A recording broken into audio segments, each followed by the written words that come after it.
Chapter 1. The Awakening of Self. Listen closely. There comes a moment in every life when the noise of the world grows so deafening that you can no longer hear the quiet truth beating inside your own chest. A moment when the endless demands of society, of friends, of family, of critics, drown out the single most important voice you possess, your own. And if you are honest with yourself, you know that moment has already come. The world whispers its expectations into your ear. It tells you who you should be, what you should do, what path is safe, what dreams are too wild. It teaches you to bend, to conform, to fit into molds carved long before you were born.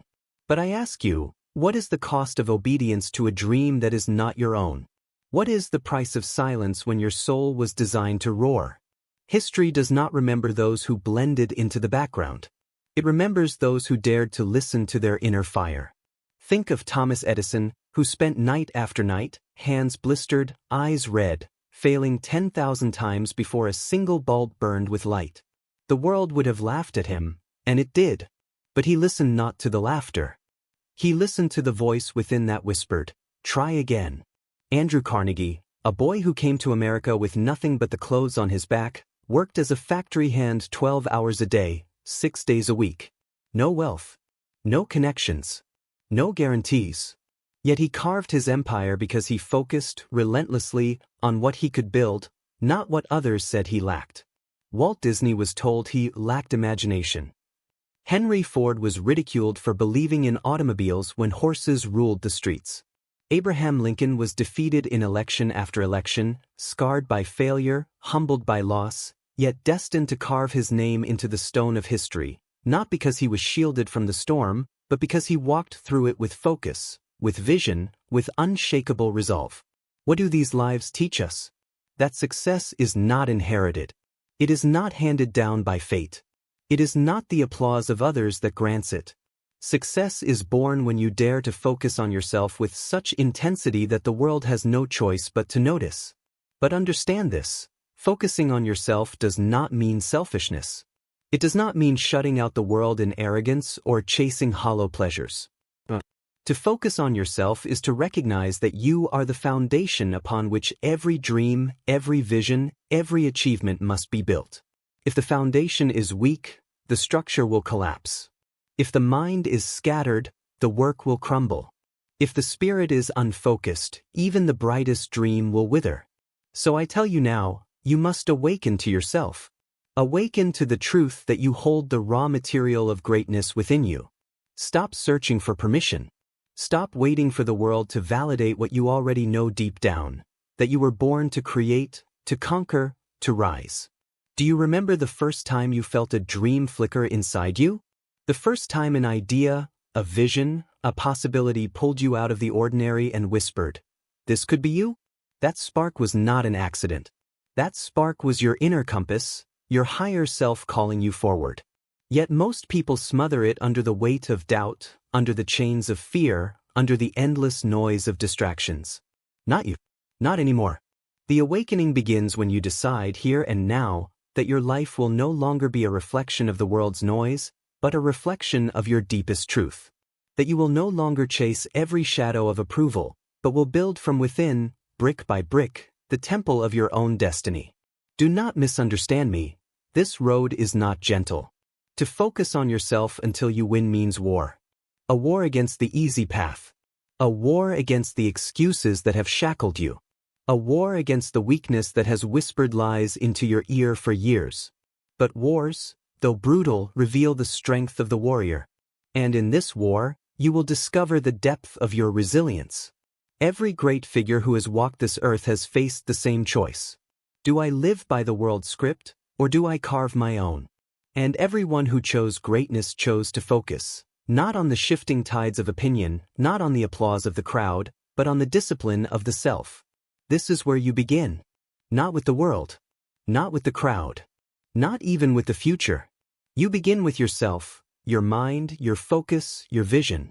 For if you cannot master yourself, how will you ever master the storm? So take a deep breath. Feel the weight of centuries of greatness pressing upon your shoulders. Feel the footsteps of giants echoing behind you. Edison, Carnegie, Disney, Ford, Lincoln. They were once as ordinary as you. They bled as you bleed. They feared as you fear. The only difference is that they decided, in the stillness of their hearts, to focus until their vision became reality. And so must you. This is your awakening. The dawn of a new life. The moment when you silence the noise, when you turn your gaze inward, when you sharpen your mind like steel against stone. Because the truth is this: the world does not give you meaning. You give it. The world does not hand you purpose. You forge it. And it begins now, with you and only you.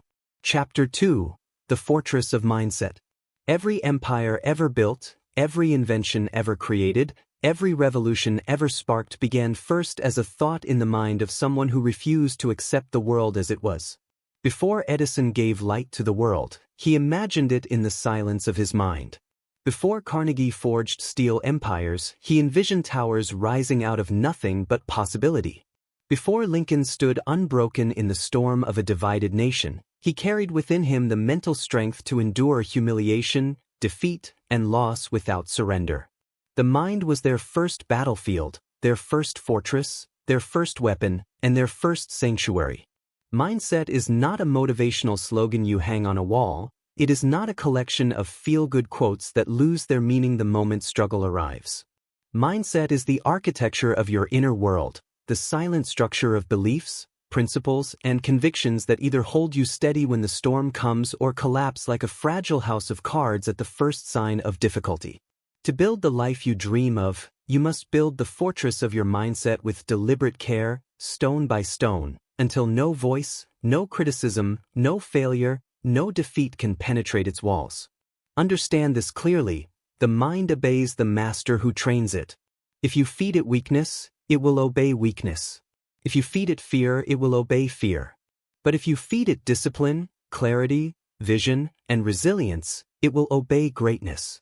Every thought you allow to linger becomes a seed, and every seed either blooms into strength or rots into poison.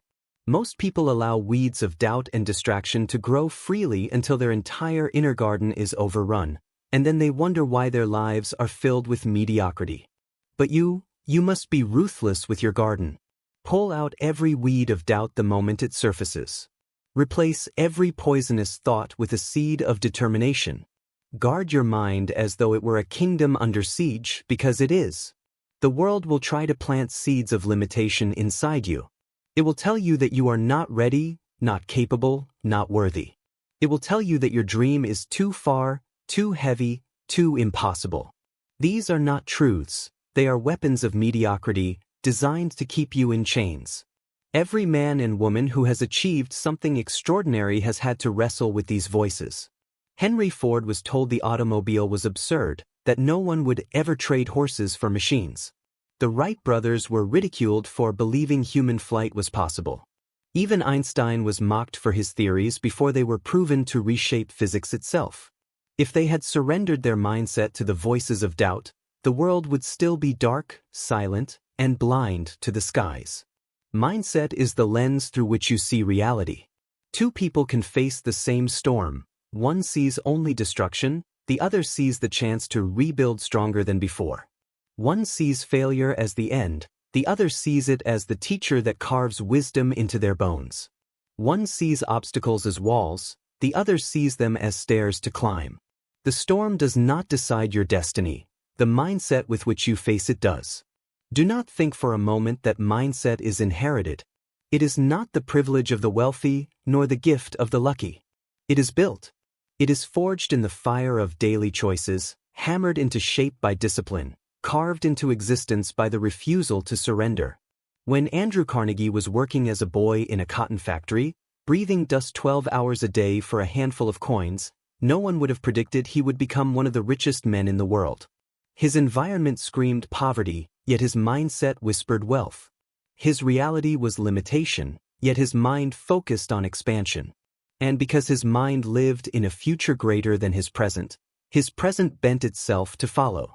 The fortress of mindset is not built in grand moments of victory. It is built in the small, unseen choices you make every single day.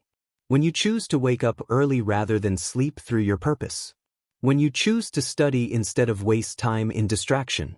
When you choose to keep moving forward even when no one is watching, no one is cheering, no one is applauding.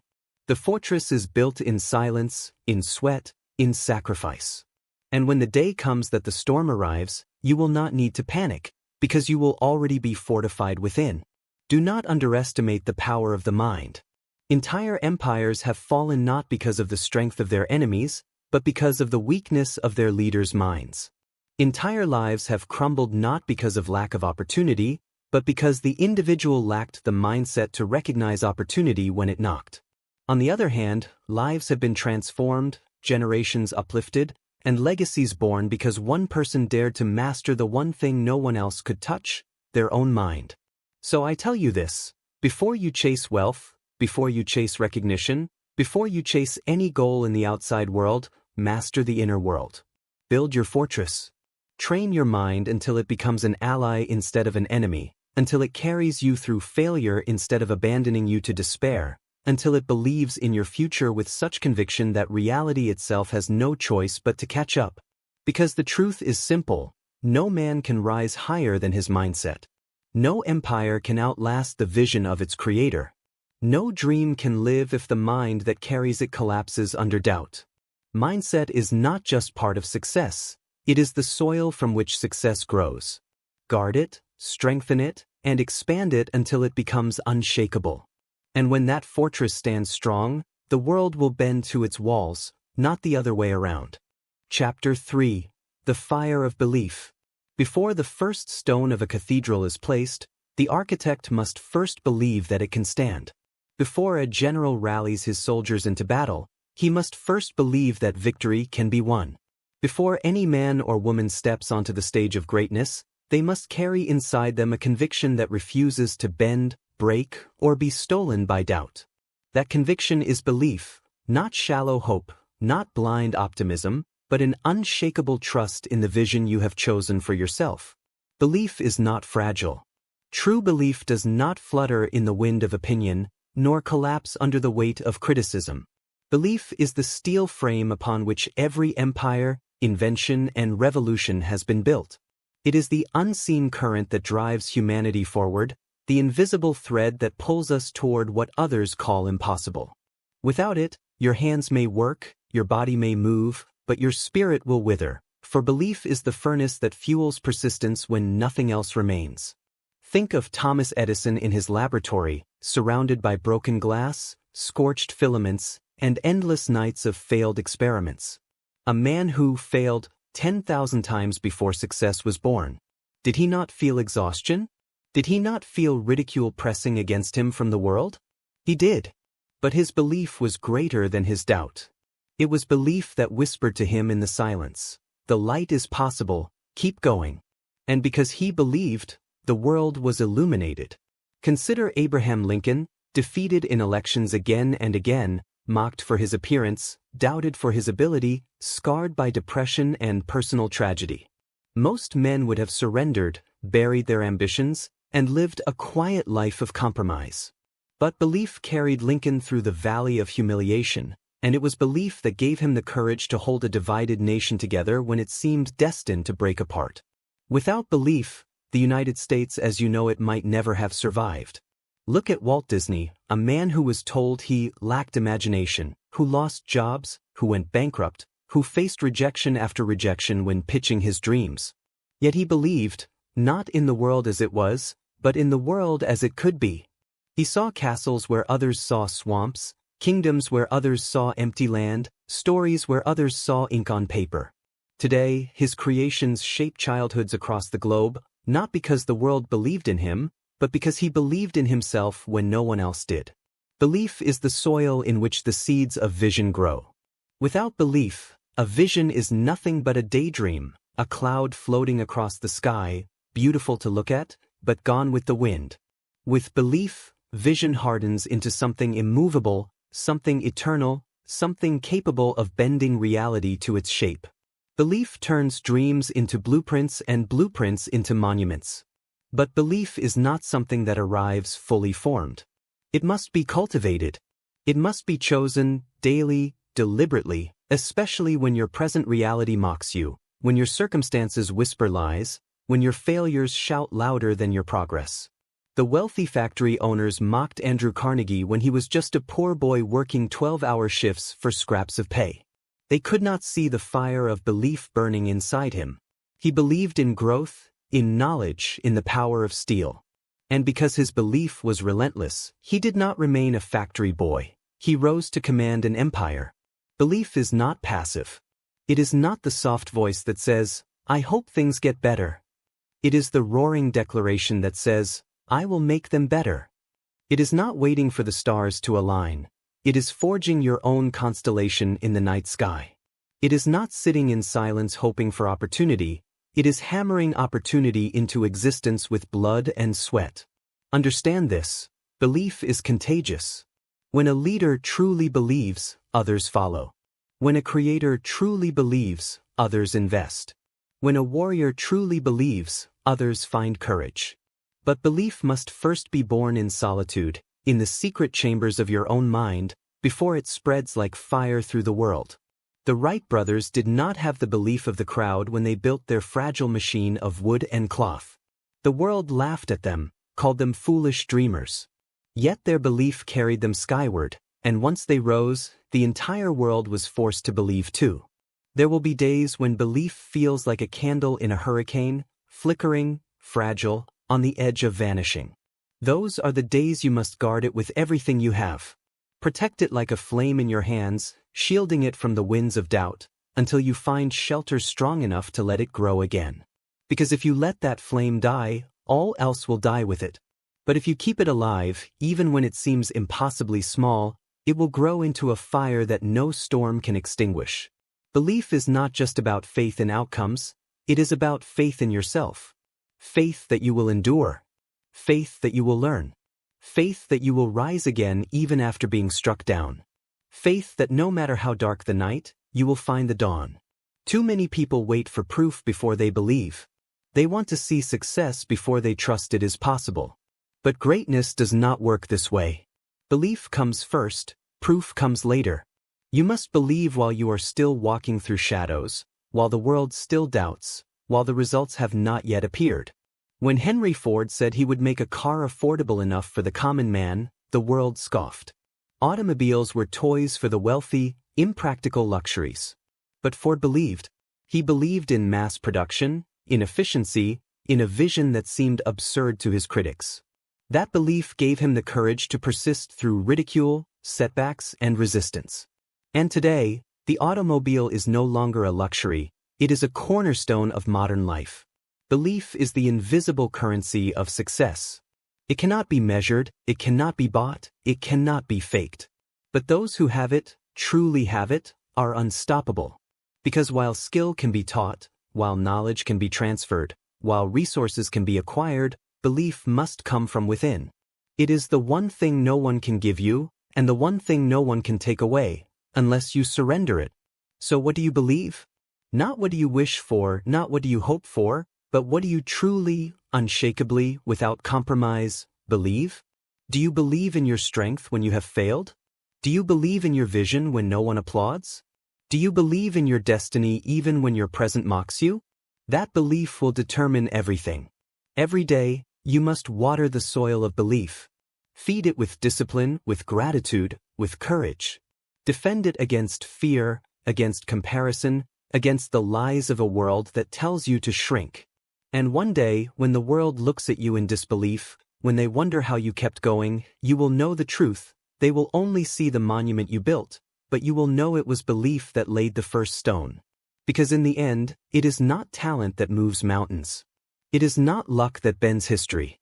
It is belief, unyielding, unshakable, unstoppable belief, that turns the impossible into reality. Chapter 4, The Sword of Clarity. Clarity is the blade that cuts through confusion, the compass that points true north when the fog of life surrounds you, the force that transforms scattered energy into precise power. Without clarity, even the strongest will, even the deepest belief, even the fiercest discipline will bleed out in 1,000 directions, wasted on distractions and lost in endless circles. With clarity, however, every ounce of your energy becomes a weapon, every choice becomes deliberate, every step becomes progress. Look through history and you will see the difference between those who wandered endlessly and those who carved their names into eternity. It was not always the most talented, nor the most intelligent, nor the most well-connected who rose to greatness. It was the ones who were clear on what they wanted, clear on why they wanted it, clear on the price they would pay, and clear on the direction they would march, no matter how long it took. Clarity is what separated Alexander the Great, who by the age of 30 had conquered lands stretching from Greece to India, from the countless nameless generals who also held swords but never held vision. Alexander did not simply fight battles. He fought for a clear destiny, to unite the world under one empire. Whether you agree with his vision or not, the clarity of it was undeniable. It shaped his every campaign, it drove his armies across deserts and mountains, it gave him a single thread of focus that tied his scattered conquests into a single story. Clarity is what transformed Henry Ford from a simple mechanic into a revolutionary industrialist. His clarity was not just to build cars. Many men were tinkering with engines at the time. His clarity was to build a car for the common man, to create a vehicle so affordable and so reliable that it would forever change how humanity moved. That singular clarity gave birth to the assembly line, to mass production, to a restructured economy. Had he merely wanted success, he would have been lost among 1,000 inventors. But his clarity made him a titan. The danger of life is not failure, nor rejection, nor even defeat. The greatest danger is distraction. A man without clarity is like a ship without a rudder, pushed endlessly by the winds of circumstance, drifting wherever the current of opinion takes him, chasing every shiny object that promises quick satisfaction but delivers nothing of substance. He may work hard, he may strive endlessly, but his efforts scatter into emptiness because they are not directed by a clear purpose. Think of the countless people who set goals each year, vague promises to themselves about getting better, earning more, being happier. They confuse wishes with clarity. Wishes are smoke. Clarity is fire. Wishes vanish the moment life presses against them. Clarity endures. When Edison worked toward the electric bulb, he did not merely wish to invent something. He was clear, to create a practical, lasting source of light that could illuminate the darkness of every home, every street, every factory. That clarity gave him the courage to endure failures that would have broken most men. Without clarity, 10,000 failed experiments would have felt like madness. With clarity, they were simply 10,000 steps toward victory. Clarity requires stripping away the excess. Most lives are buried under noise of opinions, noise of obligations, noise of endless information that clouds the mind. But clarity is not found in more noise. It is found in silence, in reflection, in the ruthless willingness to ask, what do I truly want? Not what the world tells me I should want, not what others applaud, not what my fears settle for, but what my soul demands. That question, answered honestly, is the birthplace of clarity. Abraham Lincoln knew this when he stepped into the chaos of a divided nation. His clarity was not simply to govern well. His clarity was to preserve the Union, to ensure that a house divided would not fall. Every speech, every decision, every sleepless night was anchored to that one crystal vision. And though he faced betrayal, bloodshed, and unimaginable pressure, his clarity kept him steady when lesser men would have broken under the weight. Clarity also demands sacrifice. To be clear on what you want is also to be clear on what you must give up. Andrew Carnegie did not rise by dabbling in every trade. He gave himself entirely to steal. His clarity cut away distractions like a sword, narrowing his focus until his empire rose from the fire and smoke of the furnaces. Walt Disney did not chase 100 ventures at once. His clarity was imagination, storytelling, the building of worlds that children and adults alike could enter. He sacrificed comfort, faced bankruptcy, endured rejection, but his clarity became the foundation for a legacy of wonder that has outlived him by generations. Clarity is not simply about knowing your destination, it is about knowing your reasons. Vision without why is fragile. But vision with purpose is unstoppable. The soldier who knows why he fights does not surrender when the battle grows bloody. The builder who knows why he builds does not abandon his foundation when the storms rage. The creator who knows why he creates does not throw away his brush when the canvas rejects him. Your clarity must carry both the what and the why. What you seek and why you will endure to achieve it. But make no mistake, clarity is not comfort. It will not shield you from fear, nor excuse you from pain.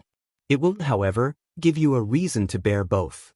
When you are clear, fear becomes background noise, pain becomes a stepping stone, doubt becomes irrelevant. Because clarity is the voice that whispers in your darkest hour, this is where you are going. Do not stop. So I challenge you, define your clarity. Not tomorrow. Not someday. If your dream is to build, what exactly will you build? If your dream is to lead, who exactly will you lead, and where will you take them? If your dream is to create, what exactly will you bring into the world, and for what purpose? Do not settle for vague aspirations. Name your vision with precision, paint it in detail, carve it into your mind so deeply that no storm can erase it. History will not remember those who wanted to do something great. It will remember those who knew, without hesitation, without compromise, exactly what their greatness was meant to be. Those who woke up every day with a sword of clarity in their hands, cutting through distraction, through fear, through resistance, until their vision stood undeniable before the world. You cannot fight every battle. You cannot chase every goal. You cannot build every dream.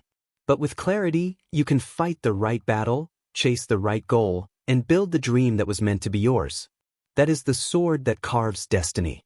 And when you wield it, nothing, not the mockery of the crowd, not the cruelty of failure, not even the weight of time itself, can keep you from the path you have chosen. Chapter 5. The Power of Vision. Vision is the fire that burns beyond the horizon, the picture of a future that does not yet exist, the force that pulls men and women across deserts of hardship, mountains of resistance, and oceans of doubt. Vision is not a luxury reserved for the dreamers of leisure. It is the lifeblood of creators, leaders, and builders who dare to bring into existence what the world has never seen. Without vision, men toil endlessly in circles, working hard but going nowhere. With vision, even the smallest step forward becomes part of a grand journey, and even the darkest night is endured because the dawn is already seen in the mind's eye. Every great figure in history was sustained not merely by talent or discipline, but by vision. Vision gave them direction when the path was unmarked, courage when fear screamed in their ears, and endurance when defeat threatened to crush their spirit. Consider Moses, leading a people out of bondage without maps, without armies, without certainty, guided only by a vision of freedom and a land promised in faith. Consider Joan of Arc, a peasant girl who stood against kings and generals, sustained not by resources but by the clarity of her vision. Consider Martin Luther King Jr., whose voice still echoes because his vision of equality was so vivid, so undeniable, that even death could not silence it. But let us turn to the world of builders and creators, the architects of modern civilization. Walt Disney was not merely a man who drew cartoons. His vision was not ink on paper, but entire worlds where imagination ruled, where families could gather and experience wonder together. When he looked at swamps in Florida, others saw worthless land. He saw kingdoms rising, castles glittering, millions of dreams unfolding. His vision was so powerful that it outlived him. Today, decades after his death, his vision continues to expand, shaping cultures, entertaining nations, inspiring hearts. That is the nature of true vision. It does not die with the dreamer, because it was never merely about the dreamer. Henry Ford's vision was not a car. Cars already existed. His vision was mobility for the masses, freedom for the common man, an America where distance was no longer a prison. When others were content to build expensive toys for the wealthy, Ford envisioned a future where every worker, every family, could own an automobile. That vision did not just change transportation. It reshaped cities, industries, economies, and entire cultures. Vision multiplies beyond the original dream. It creates ripples that spread across history. Abraham Lincoln's vision was not simply to win a war. His vision was a nation reborn, a union preserved, a people free from the chains of slavery. That vision gave him the strength to endure endless criticism, unbearable losses, and the loneliness of leadership in its most brutal form. Without that vision, the weight of the Civil War would have destroyed him. With that vision, he endured until the end, and his legacy became not just victory, but transformation. Thomas Edison's vision was not just invention for invention's sake. His vision was a world illuminated, where light replaced darkness, where knowledge and productivity extended beyond the setting of the sun. Every experiment, every sleepless night, every failure was endured because he carried that vision so vividly in his mind that he could see it long before the first bulb ever burned. Vision gave him persistence, and persistence gave us light. Andrew Carnegie's vision was not just wealth. His vision was progress, expansion, the harnessing of steel to build bridges, railroads, skyscrapers, and cities. When he looked at iron and fire, he did not see dirty furnaces. He saw the skeleton of modern civilization rising. His vision transformed not only his life but the infrastructure of an entire nation. Vision is the bridge between the invisible and the visible. It is the act of seeing with the mind what the eyes cannot yet perceive. It is the blueprint that guides the builder, the song that guides the composer, the speech that guides the leader, the strategy that guides the general. Without vision, effort is wasted. Without vision, energy is scattered. Without vision, life becomes reaction instead of creation. But vision does not arrive fully formed. It begins as a spark, a whisper, a glimpse of possibility that flickers in the imagination. Too many people ignore that spark, dismiss it as fantasy, bury it under the weight of practicality. But those who listen, those who nurture the spark, those who protect it against the winds of doubt, these are the ones who turn sparks into flames, flames into firestorms, firestorms into revolutions. Vision requires courage, because to see what does not yet exist is to stand against the majority who see only what is. The Wright brothers stood on a hill in Kitty Hawk with nothing but wood, cloth, and belief in their vision of human flight. To the world, they were mad. To themselves, they were inevitable. When their machine lifted into the air, if only for seconds, their vision leapt from imagination into history, and humanity was forever changed. Vision requires solitude, because the crowd cannot always see what you see. It requires patience, because the gap between vision and reality is filled with struggle. It requires resilience, because the path of vision is paved with rejection, failure, and misunderstanding. Yet it is worth it, because vision gives life meaning beyond survival. Vision transforms existence into purpose, work into mission, struggle into legacy. Ask yourself, what is your vision? Not your vague hopes, not your shallow wishes, but your true vision. What future burns so brightly in your imagination that it refuses to leave you, that haunts your thoughts, that pulls you forward even when you are exhausted? What picture of tomorrow makes today's sacrifices worth enduring? That is your vision. And if you cannot yet see it clearly, then your first duty is to find it. Do not be deceived. A life without vision is a slow death. A man without vision becomes a slave to the visions of others. A woman without vision becomes an actor in someone else's story. Without vision, you will trade your hours for nothing more than wages, your potential for nothing more than comfort, your destiny for nothing more than distraction. But with vision, even ordinary hours become extraordinary. Even failures become chapters in a larger narrative. Even pain becomes sacred, because it serves something greater than itself. Vision also demands alignment. It is not enough to carry a vision in your mind. You must align your actions, your habits, your environment, your discipline with it. To carry a vision but live in contradiction is to betray yourself. Vision without alignment is fantasy. Vision with alignment is destiny. Every great achiever aligned their life with their vision. Edison aligned his days to experimentation. Carnegie aligned his choices to industry. Disney aligned his efforts to storytelling. Their alignment gave their visions the chance to breathe. Vision is also generational. The greatest visions outlive the dreamer. They continue to expand, to inspire, to evolve. Lincoln's vision of freedom shaped generations after him. Ford's vision of mobility continues in every highway and every factory. Disney's vision of wonder continues in every film, every park, every story. Your vision, if true, will not end with you. It will ripple into the lives of those who come after. Chapter 6: The Furnace of Purpose. Purpose is not a luxury. Purpose is not a hobby you chase when the world is kind and the skies are clear. Purpose is the very core of existence, the furnace that fuels the spirit, the heartbeat that gives rhythm to your days.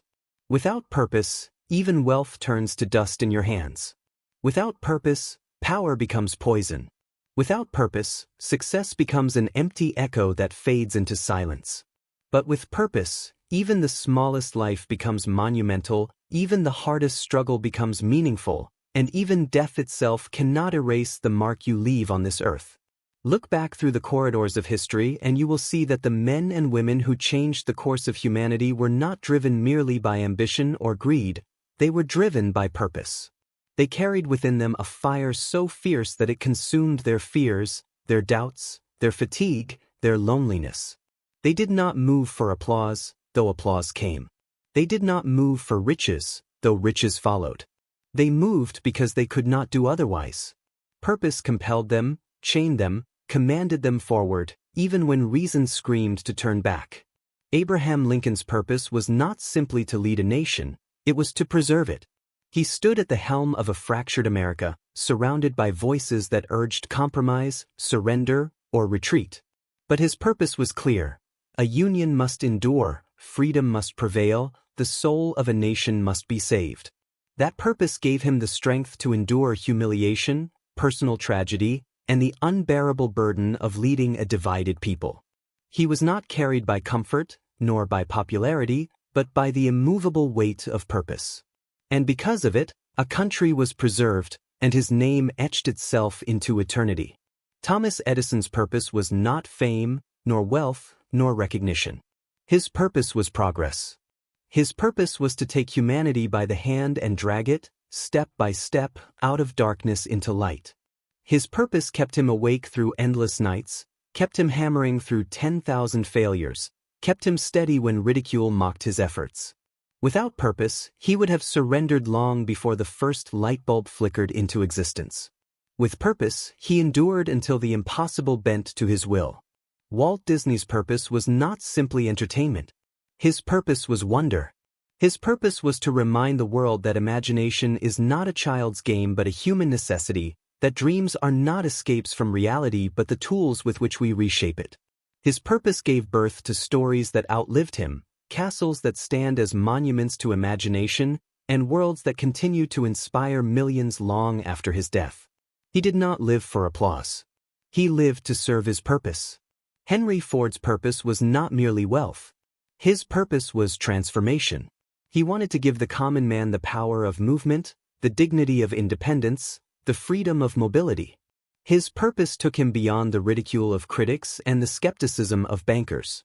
His purpose drove him to revolutionize not only industry but culture itself. Because of his purpose, the world shrank, cities expanded, lives accelerated. Andrew Carnegie's purpose was not simply profit. His purpose was expansion, of infrastructure, of knowledge, of possibility. He built with steel not because it made him rich, but because it built a future. And when he had amassed his fortune, his purpose shifted, from creation to contribution, from empire to philanthropy. He built libraries, schools, and institutions that continue to serve humanity today. His purpose outlived his business. His purpose became his legacy. Purpose is the compass that turns suffering into meaning. Without purpose, suffering is chaos, pain is unbearable, and failure is final. With purpose, suffering becomes sacrifice, pain becomes the proof of devotion, failure becomes a lesson carved into the bones of your story. Purpose transforms every blow into a step forward, every tear into a seed of growth, every wound into a scar of honor. Look at the soldiers who stormed the beaches of Normandy, knowing many would not return. Why did they move forward into the fire of death? Because their purpose was greater than their fear. Look at the scientists who risked ridicule, who risked their careers, who risked exile to proclaim truths that the world was not yet ready to accept. Why did they endure? Because their purpose burned brighter than their need for acceptance. Look at the civil rights leaders who marched into clubs, into prisons, into fire hoses, into bullets. Why did they keep walking? Because their purpose was more sacred than their safety. Purpose is the great equalizer. You may not be the most talented. You may not be the most intelligent. You may not be the most connected. But if you are the most purposeful, if you are the one whose fire burns hottest, whose conviction runs deepest, whose soul refuses to betray the calling it has heard, then nothing and no one can outlast you. Talent without purpose is wasted. Intelligence without purpose is arrogance. Wealth without purpose is emptiness. But purpose, even without all these things, is unstoppable. Purpose is not found in comfort. It is not discovered in the shallow pools of pleasure. It is forged in the furnace of struggle, in the silence of reflection, in the fire of sacrifice. Too many live without purpose because they refuse to endure the fire. They seek shortcuts, distractions, and escapes, never daring to ask themselves the one question that matters. Why am I here? Ask yourself that question now, not tomorrow, not someday, but now. Why are you here? What is the thread that ties your existence together? What is the work you must do, the service you must give, the truth you must stand for? If you cannot answer, your first mission is not to chase wealth, not to chase recognition, not to chase comfort, but to find your purpose. Because without it, every victory will feel hollow, every achievement will dissolve, every day will blur into the next. Do not confuse purpose with pleasure. Pleasure fades. Purpose endures. Pleasure satisfies the body. Purpose nourishes the soul. Pleasure is shallow. Purpose is deep. Pleasure dies in the face of pain. Purpose thrives because of it. Do not confuse purpose with applause. Applause is temporary. Purpose is eternal. The world may cheer you today and forget you tomorrow. But purpose will not forget you. Purpose will carry your name into places applause cannot reach. Do not confuse purpose with position. Position can be given and taken. Purpose cannot be touched. A man with purpose will continue his work even when stripped of his titles. A woman with purpose will continue her mission even when denied her platform. Purpose is not what the world gives you, it is what you give to the world. And do not confuse purpose with profit. Profit fills your bank account. Purpose fills your life. Profit disappears when markets shift. Purpose grows stronger when storms arrive. Profit may give you options. Purpose gives you meaning. Purpose requires courage because once you find it, you will be forced to change. You will be forced to abandon paths that do not serve it, to cut ties with habits that betray it, to walk away from comforts that weaken it. Purpose demands sacrifice. And yet, in that sacrifice, you will discover something far greater: freedom. The freedom of knowing why you live, why you fight, why you endure. The freedom of no longer drifting. Chapter 7: The Iron Law of Discipline. Discipline is the spine of greatness, the iron law that holds everything else in place, the bridge between vision and reality, the fire that burns when motivation fades, the structure that transforms ordinary lives into extraordinary legacies. Without discipline, belief is a fleeting emotion, clarity is wasted potential, vision is a dream that dissolves in daylight, and purpose is a fire that burns only in words but never in deeds. Discipline is the daily choice to obey your higher self rather than your weaker impulses, to follow through on what you promised long after the excitement of that promise has died, to walk the path you chose even when the path grows steep, dark, and merciless. History is carved not by the wishes of the dreamers but by the discipline of the doers. Thomas Edison did not invent through bursts of inspiration alone. He disciplined himself to labor day and night, through failure after failure, through rejection and ridicule, until persistence itself forced the light into existence. Andrew Carnegie did not rise from poverty to empire because he was lucky, but because he disciplined his days, disciplined his focus, disciplined his hunger until every ounce of effort moved him closer to steel, to progress, to empire. Henry Ford did not revolutionize industry by waiting for the perfect moment. He disciplined himself to refine, test, repeat, innovate, and work relentlessly until the assembly line bent the economy to his vision. Walt Disney did not build kingdoms by chance. He disciplined his imagination, his business, his leadership, so that wonder became not just a dream but a structured reality. Abraham Lincoln did not hold a fractured nation together through speeches alone. He disciplined his mind, disciplined his patience, disciplined his resolve until he carried the unbearable weight of war without breaking. Discipline is not glamorous. It is not dramatic. It is not cheered or applauded in the moment. It is quiet, relentless, repetitive. It is the grind of waking up when the world still sleeps. It is the silence of staying at your desk when others wander into distraction. It is the humility of practicing when no one is watching, the endurance of resisting temptation when it would be easy to give in, the steel will of continuing when exhaustion demands you stop. Discipline is not found in moments of excitement. It is found in the 1,000 ordinary hours where no applause exists, where no one is watching, where no reward is given, except the reward of progress. Most people wait for motivation. They wait for the spark of excitement, the wave of inspiration, the rush of energy to carry them forward. But motivation is a guest who does not stay. Discipline is the resident that never leaves. Motivation comes when the sun is shining. Discipline works in the dark. Motivation comes when you feel strong. Discipline endures when you feel weak. Motivation visits when life is easy. Discipline stays when life is unbearable.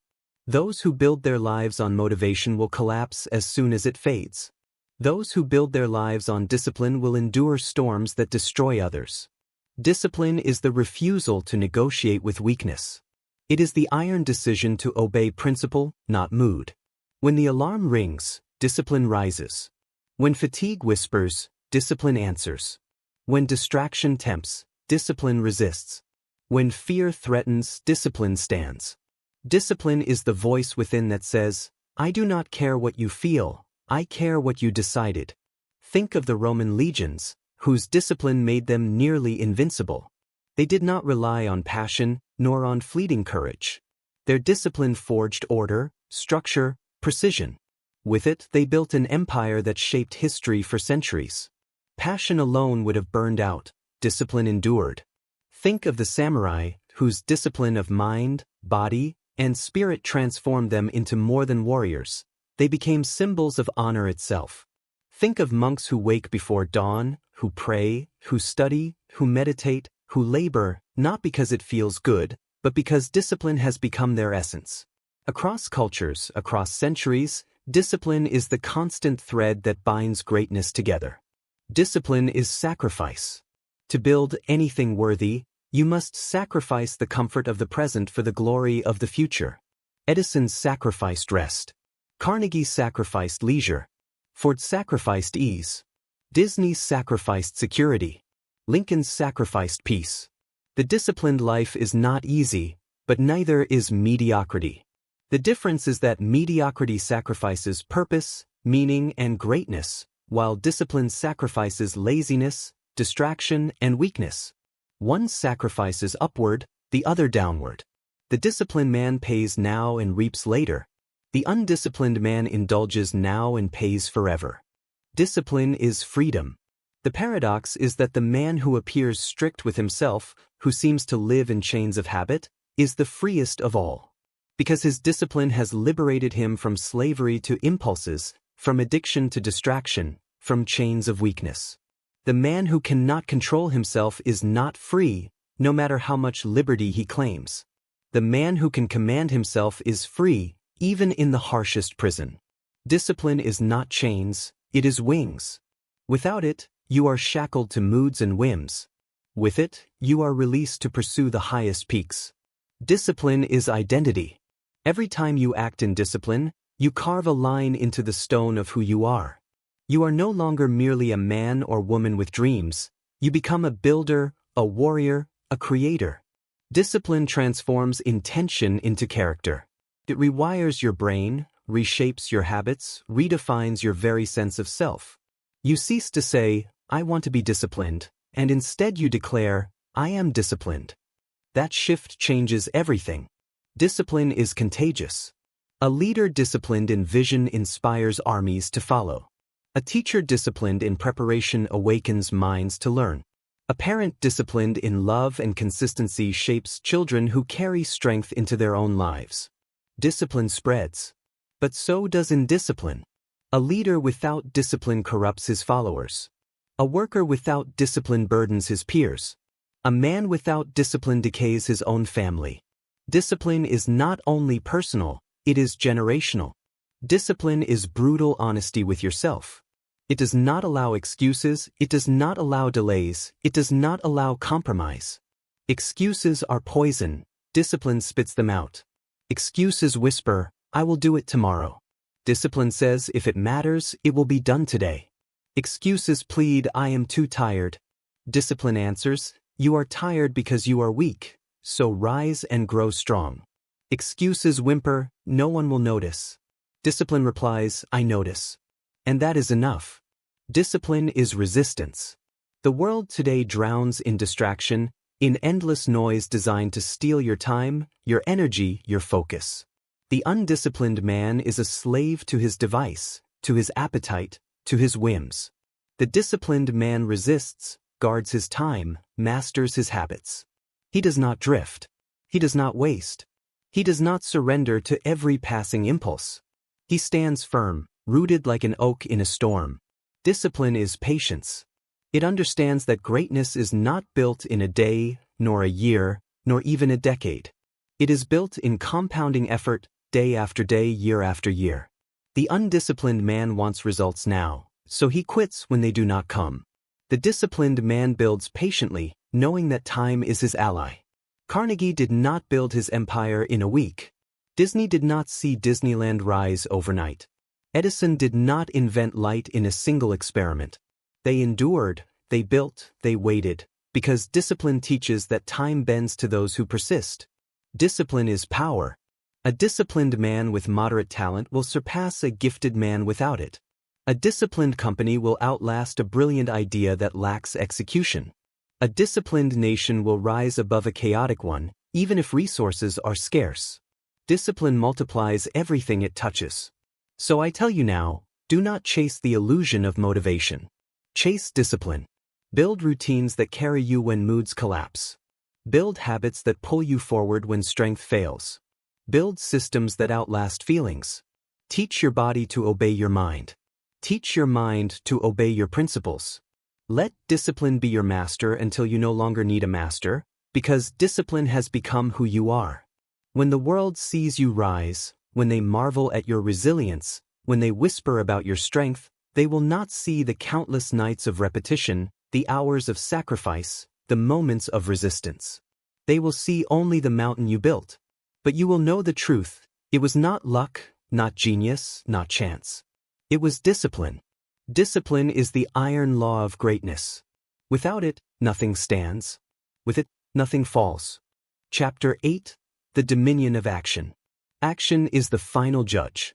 It is the weight that decides whether belief becomes legacy or dissolves into silence, whether vision builds monuments or remains a private dream, whether purpose ignites nations or dies as a whisper in the soul. You may think deeply, you may plan endlessly, you may dream vividly, but unless you move, unless you act, unless you carve thought into reality with the blade of effort, nothing will change. Action is the great separator. Between the few who rise and the many who drift, between the voices remembered in history and the voices lost in the noise, between those who bend the world and those bent by it. Action is everything. Think of the countless men and women who carried brilliant ideas in their hearts yet died with them unexpressed. The graveyards of the world are full of unwritten books, unsung songs, unbuilt inventions, unstarted revolutions. The difference between those forgotten graves and the names etched into the stone of history is action. Edison's belief alone could not light the world. His relentless action did. Lincoln's clarity alone could not preserve the Union. His decisive action, his courage to sign, to lead, to command, turned vision into salvation. Ford's vision alone could not move humanity. His action, his endless refinement of assembly lines, his stubborn execution of production, turned machines into reality.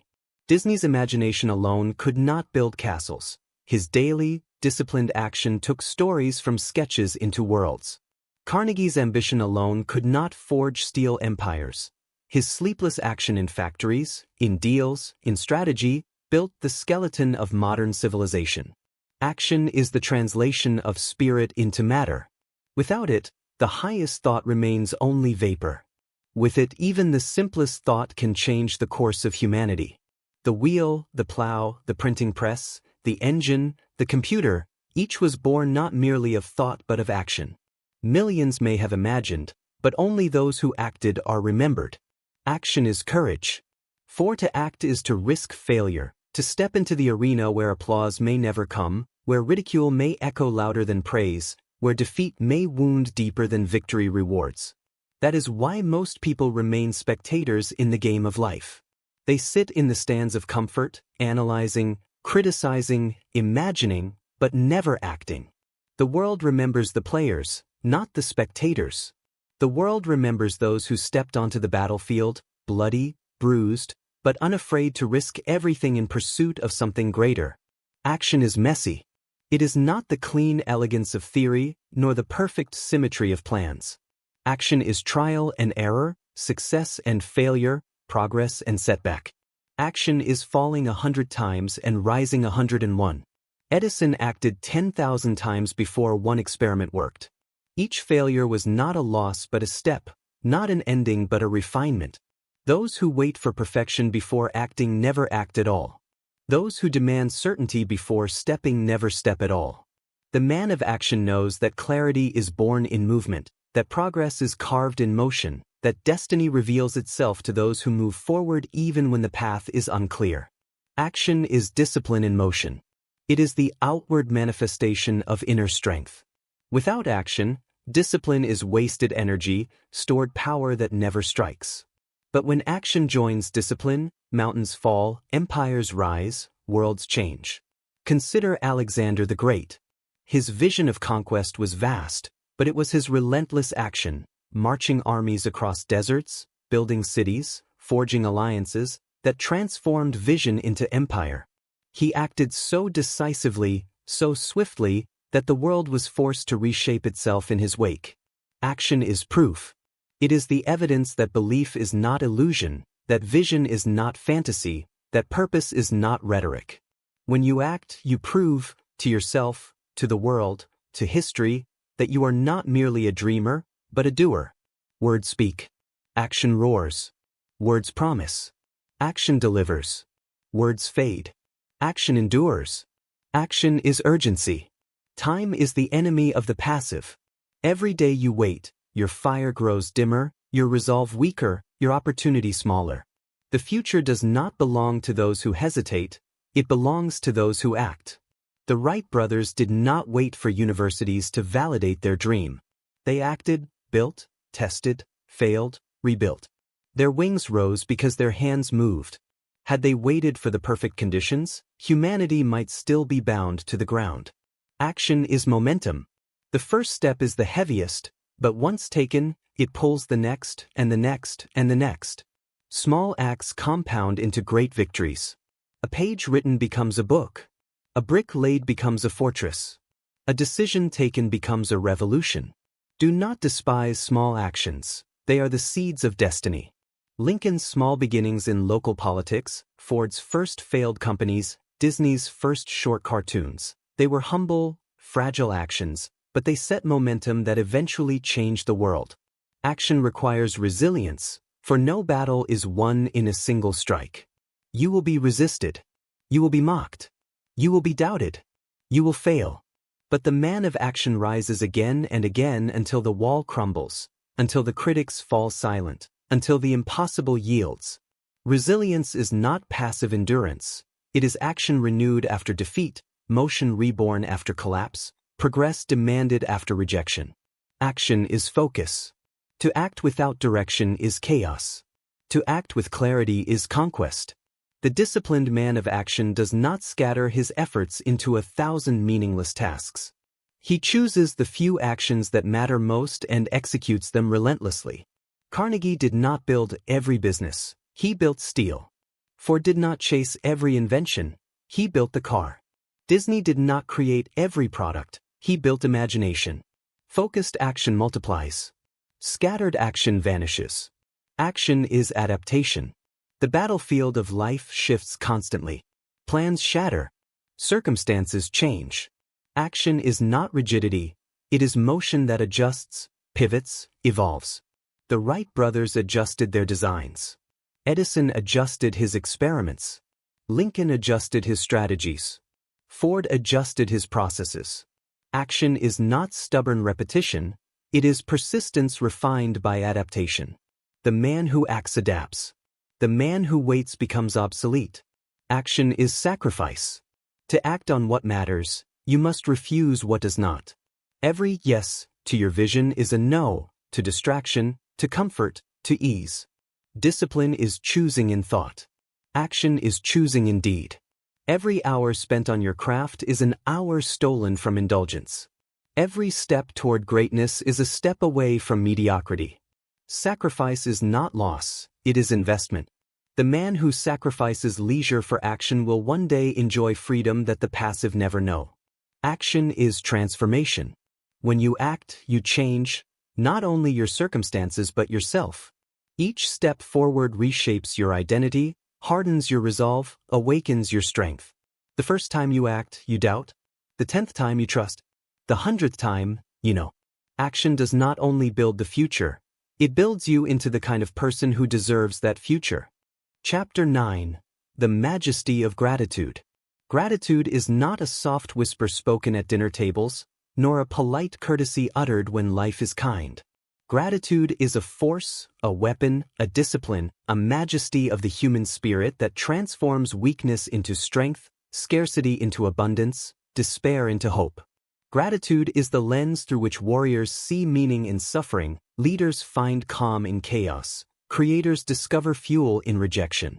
Gratitude is not a passive emotion, it is an active stance, a chosen perspective, a deliberate declaration that no matter the storm, there is something to hold, something to honor, something to use. Most people misunderstand gratitude. They treat it as a mood, a feeling that arrives only when circumstances are favorable. But true gratitude is not born from abundance, it is born from awareness. Anyone can be grateful when the harvest is full, when the pockets are heavy, when the applause is loud. But the man of greatness is grateful in winter, grateful in hunger, grateful in failure, grateful even in the silence of loneliness, because he understands that gratitude is not about what he has, but about how he sees. Abraham Lincoln, carrying the unbearable weight of civil war, the deaths of hundreds of thousands, and the loneliness of leadership, wrote letters filled with gratitude for the resilience of his soldiers, the endurance of his people, the opportunities still present amidst the bloodshed. He did not wait for peace to be grateful. His gratitude sustained him through war. Thomas Edison, after entire laboratories burned to the ground, did not collapse into despair. He thanked Providence that he could begin again without the burden of old mistakes, that his mind was still sharp, that his fire was still alive. That gratitude turned catastrophe into fuel. Walt Disney, bankrupt, rejected, betrayed by business partners, did not see only ruin. He was grateful for the ability to draw, for the spark of imagination that still flickered inside him, for the chance to rebuild. That gratitude transformed bankruptcy into foundation, rejection into resilience, betrayal into clarity. Henry Ford, mocked and doubted, was grateful not for luxury but for lessons. Every failed attempt taught him how not to build, how not to produce, how not to collapse. His gratitude transformed mistakes into mastery. Andrew Carnegie, who began life in poverty, working long shifts as a boy in brutal factories, never forgot gratitude for opportunity, for the chance to learn, to labor, to rise. That gratitude, even in poverty, built his hunger, shaped his vision, forged his empire. Gratitude is alchemy. It turns loss into wisdom, failure into foundation, pain into strength. Without gratitude, the soul is poisoned by bitterness, by envy, by complaint. Without gratitude, every victory is hollow because the heart cannot see it. Without gratitude, a man may own the world and yet feel bankrupt, while with gratitude, a man may own nothing and yet feel rich beyond measure. Gratitude is humility. It reminds us that we are not the sole architects of our destiny, that life has given us breath, that history has given us shoulders to stand on, that others have sacrificed so we might rise. Lincoln stood on the sacrifice of soldiers. Edison stood on the discoveries of forgotten inventors. Ford stood on the labor of thousands of workers. Disney stood on the creativity of countless storytellers before him. Carnegie stood on the toil of men in furnaces and factories. They knew their greatness was not theirs alone. Gratitude gave them perspective. It kept them human amidst power. It kept them grounded amidst glory. Gratitude is resilience. The ungrateful man collapses at the first sign of loss, because he sees only what was taken. The grateful man endures, because he sees what remains. Gratitude does not deny pain, it redeems it. It does not erase wounds, it transforms them into scars of honor. The grateful soldier sees not only the horrors of battle but the brotherhood forged in fire. The grateful leader sees not only the burden of responsibility but the privilege of service.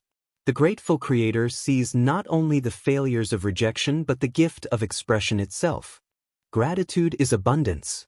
It shifts the mind from scarcity to wealth. The ungrateful man counts what he lacks. The grateful man multiplies what he has. The ungrateful man looks at a seed and sees nothing. The grateful man looks at a seed and sees a forest. Gratitude does not add possessions, it multiplies perception. It does not give you more, it teaches you to see more. And in seeing more, you become more. Gratitude is clarity. It cuts through noise, through complaint, through distraction. It reminds you of what truly matters, of what truly endures. Gratitude asks, if all else were stripped away, what remains? And the answer is always enough. Breath remains. Opportunity remains.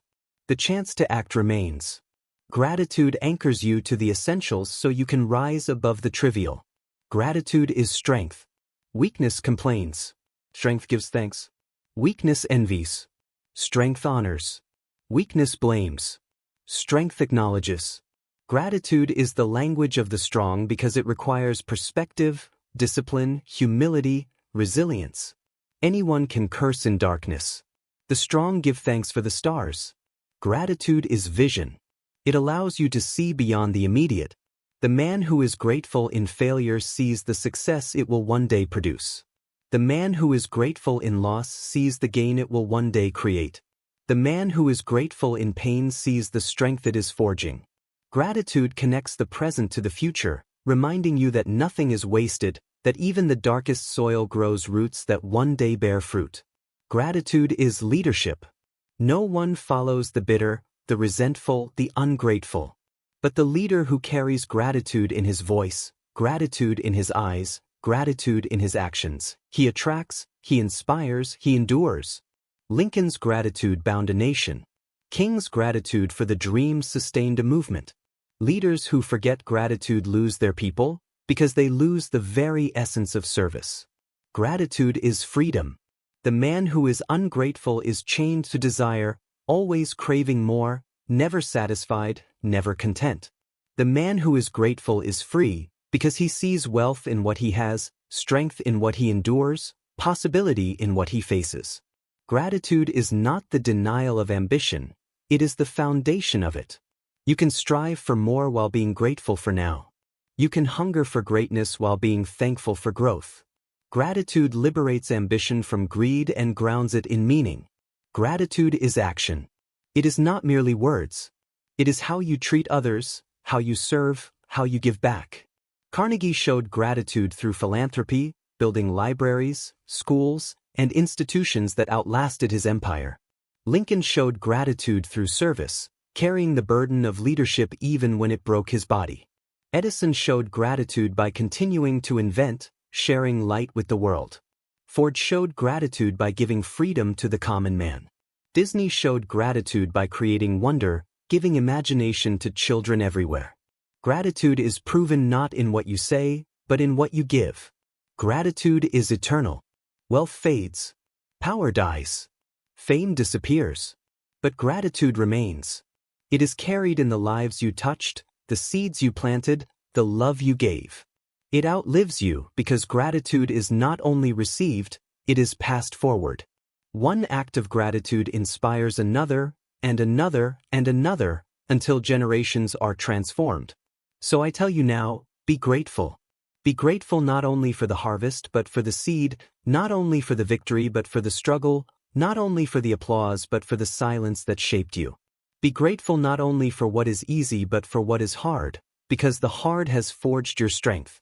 Be grateful not only for what was given but for what was taken, because the loss has revealed your resilience. Be grateful not only for those who lifted you but for those who opposed you, because they sharpened your resolve. Gratitude is not weakness. Gratitude is majesty. Gratitude is not comfort. Gratitude is power. Gratitude is not surrender. Gratitude is conquest over bitterness, over envy, over despair. Gratitude is the throne from which the strong rule themselves, and in ruling themselves, rule the world. Choose gratitude, not once, not sometimes, but always. Make it your discipline, your lens, your daily law. And when the storms of life arrive, you will not collapse, because gratitude will have already crowned you with strength, with perspective, with resilience. Gratitude is majesty. Wear it, live it, become it, and nothing can strip you of your kingdom. Chapter 10: The Empire of Adaptability. Adaptability is the art of survival, the secret of progress, the quiet power that outlives talent, outpaces strength, and outlasts certainty. It is the hidden law of nature, the principle upon which civilizations rise and fall, the difference between extinction and evolution. The oak that refuses to bend in the storm will shatter, the reed that bends will endure. The empire that cannot adapt to new ideas will crumble, the tribe that learns to change will thrive.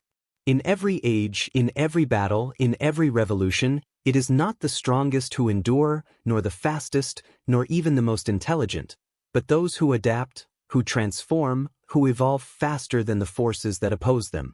Consider the dinosaurs, creatures of unimaginable size, of overwhelming power, of dominance unmatched for millions of years. They vanished not because they lacked strength, but because they could not adapt. Now consider the small, fragile mammals that once hid in their shadows. Adaptable, nimble, resourceful. They endured, they evolved, they became us. Nature itself writes the law in stone: adapt or perish.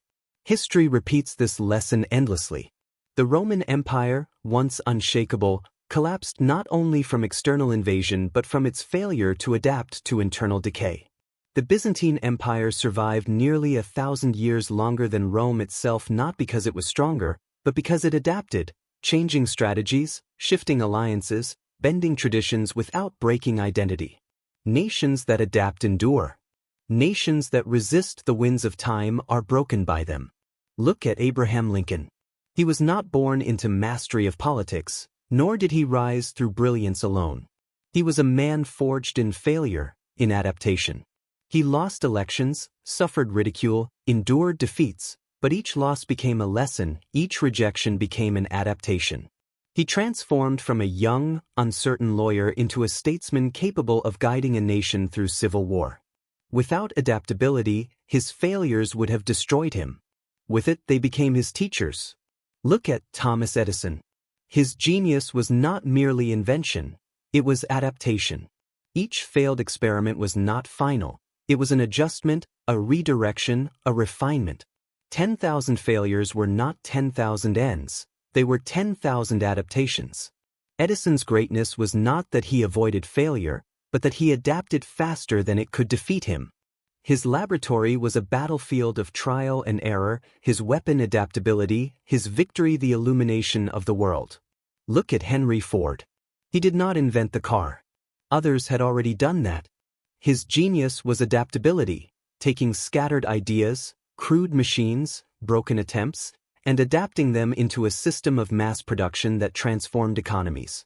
Ford faced bankruptcy, rejection, resistance. But he adapted, learned from mistakes, reshaped his methods, until his factories became monuments of progress. Look at Walt Disney. His first company went bankrupt. He lost rights to his own character. He was rejected by banks, by partners, by critics. But each loss became an adaptation. From failure, he built Mickey Mouse. From betrayal, he built independence. From bankruptcy, he built castles. His adaptability turned wounds into wonder, rejection into revolution, bankruptcy into legacy. Look at Andrew Carnegie. Born into poverty, working as a child in brutal factories, he adapted to every circumstance. From messenger boy to telegraph operator, from railroad assistant to steel magnate, each stage of his life demanded new skills, new knowledge, new strategies. He did not remain who he was, he constantly became who he needed to be. His empire of steel was not only forged in furnaces but in adaptability. Adaptability is not weakness. It is not surrender. It is not compromise of principle. It is strength disguised as flexibility, wisdom disguised as change.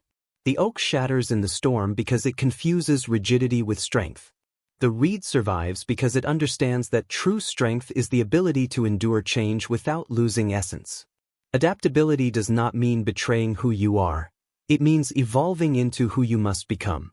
Adaptability is vision in motion. It is the willingness to change tactics without abandoning the mission, to shift methods without surrendering purpose, to reinvent yourself without losing your soul. Lincoln adapted his strategies, but never abandoned union. Edison adapted his experiments, but never abandoned light. Ford adapted his systems, but never abandoned accessibility. Disney adapted his ideas, but never abandoned imagination. Carnegie adapted his industries, but never abandoned progress. Their adaptability was not betrayal, it was devotion to purpose through evolution. Adaptability is the antidote to arrogance. The arrogant man clings to old victories, blind to new realities, chained to outdated methods. He says, "This worked yesterday, so it must work tomorrow." But the adaptable man knows. The world changes, the battlefield shifts, the tools evolve. What worked yesterday may fail today. What succeeded in the past may destroy in the future. The adaptable man studies the winds, senses the shifts, pivots with grace, and stays alive where the arrogant fall. Adaptability is the essence of learning. To adapt is to admit you do not know everything, to remain a student, to embrace humility. Every failure is a lesson, every rejection a teacher, every obstacle a classroom. The man who adapts sees not loss but instruction. He is not afraid to look foolish, not afraid to be wrong, not afraid to begin again. That humility becomes strength. The arrogant man refuses to adapt and collapses under the weight of his pride. The adaptable man embraces correction and rises. Adaptability is resilience multiplied. To be resilient is to endure, to be adaptable is to transform. Resilience is the ability to remain standing after the blow. Adaptability is the ability to rise stronger because of the blow. Resilience says, "I will not fall." Adaptability says, "I will rise different." The boxer who adapts to his opponent's rhythm outlasts him. The general who adapts to the battlefield wins the war. The creator who adapts to failure produces masterpieces. Resilience endures the storm. Adaptability harnesses it. Adaptability is power in business, in art, in science, in life. The companies that adapt to changing markets rise. The ones that cling to the old ways fall. Look at Kodak, who refused to adapt to digital photography, they collapsed. Look at Netflix, who adapted from DVDs to streaming, they rose. Look at Apple, who adapted from computers to music to phones to ecosystems, they became giants. The principle is universal, adapt or vanish. Adaptability is courage. For to adapt is to admit what once worked may no longer serve you. To adapt is to risk the unknown, to step away from the familiar, to let go of comfort. Most fear this. They cling to what is known, even if it chains them. They prefer the safety of stagnation to the risk of transformation. But greatness requires courage to adapt, courage to let go of what is no longer working, courage to reinvent.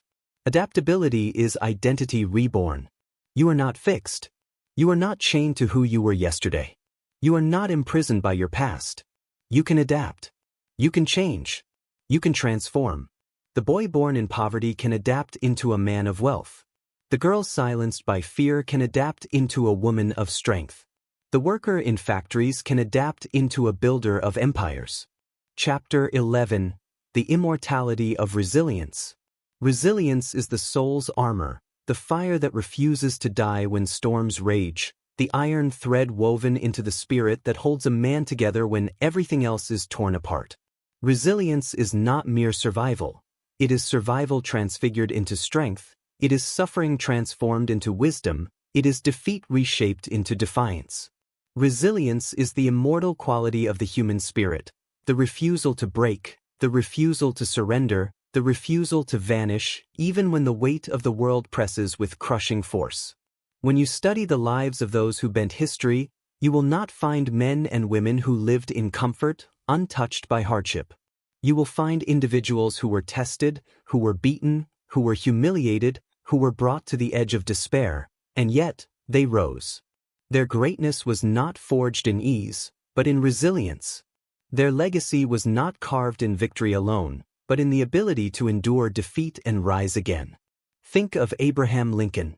Few leaders in history carried more scars. He lost elections. He lost children. He lost peace of mind. He was crushed by depression so deep it nearly consumed him. And yet, his resilience was his power. He rose after every loss. He endured ridicule and betrayal.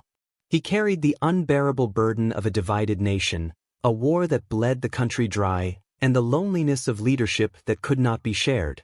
And though his body was struck down by an assassin's bullet, his resilience had already carved immortality into history. Think of Thomas Edison. 10,000 failures would have buried most men in despair. 10,000 defeats would have convinced most to abandon their dream. But Edison's resilience was greater than his failures. Every mistake was fuel. Every collapse was a stepping stone. His resilience turned ashes into sparks, sparks into fire, fire into light.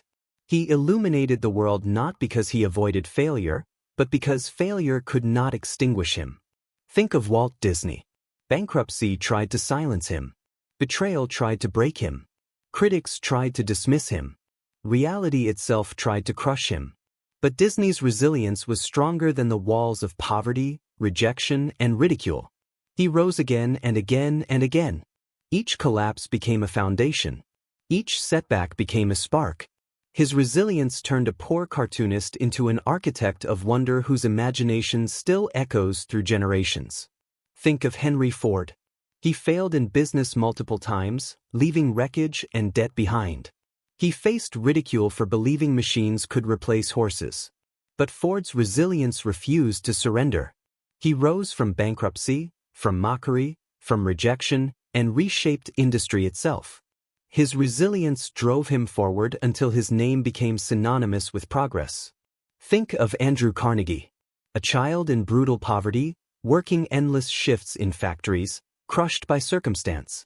His life could have ended in mediocrity, in labor, in despair. But his resilience was relentless. He endured, he adapted, he rose. Poverty did not break him, it built him. His resilience turned chains into ladders, sweat into empire, hardship into fortune. And when his wealth was won, his resilience turned to generosity, building libraries, schools, and legacies of knowledge. Resilience is not simply bouncing back, it is rising higher than before. The resilient man does not merely survive the storm, he harnesses it, learns from it, grows through it. The storm becomes his teacher, the pain his fuel, the darkness his forge. Resilience is not passive endurance, it is active transformation. Resilience is the core of history's greatest revolutions. The American Revolution was not won by wealth, nor by numbers, but by resilience, ragged soldiers in freezing winters, hungry, broken, but unwilling to surrender. The civil rights movement was not driven only by speeches, but by resilience, marches beaten down, protests crushed, leaders jailed, yet they rose again and again until the system itself broke. Humanity has always advanced not because it was free from suffering, but because resilience turned suffering into triumph. Resilience is defiance against despair. It is the voice that whispers in the darkness, "Strike me down, and I will rise again. Break me, and I will rebuild stronger. Wound me, and I will carry the scar as a crown." Resilience is not the absence of pain, it is the refusal to be defined by it. Resilience is also patience. The oak tree does not rise overnight. It endures seasons, storms, droughts. Its strength is not in speed but in endurance. The resilient man understands that greatness takes time. He does not collapse in impatience. He does not quit when results are delayed. He endures. He waits. He persists. He bends but does not break. Resilience is identity. Every trial you endure without surrender reshapes who you are. Every wound you carry without collapse becomes part of your story. Every defeat you survive without quitting hardens your spirit. Resilience turns victims into victors, slaves into leaders, children into giants. You become not what you avoid, but what you endure. Resilience is leadership. The leader who cannot endure cannot lead.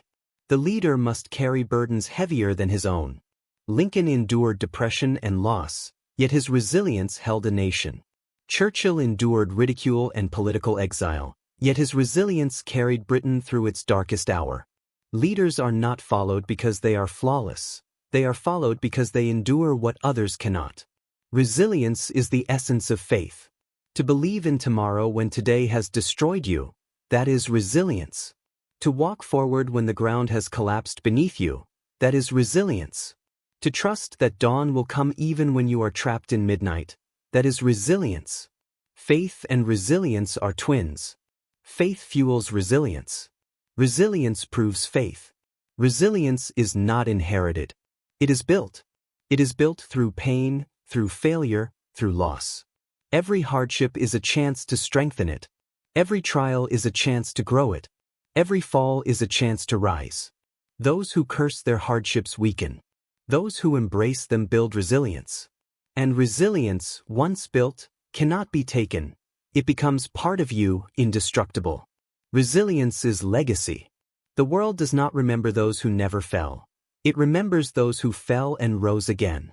It remembers Lincoln not for his early defeats, but for his ultimate triumph. It remembers Edison not for his failures, but for his final victory. It remembers Disney not for his bankruptcies, but for his imagination reborn. It remembers Ford not for his bankrupt businesses, but for the empire that rose after them.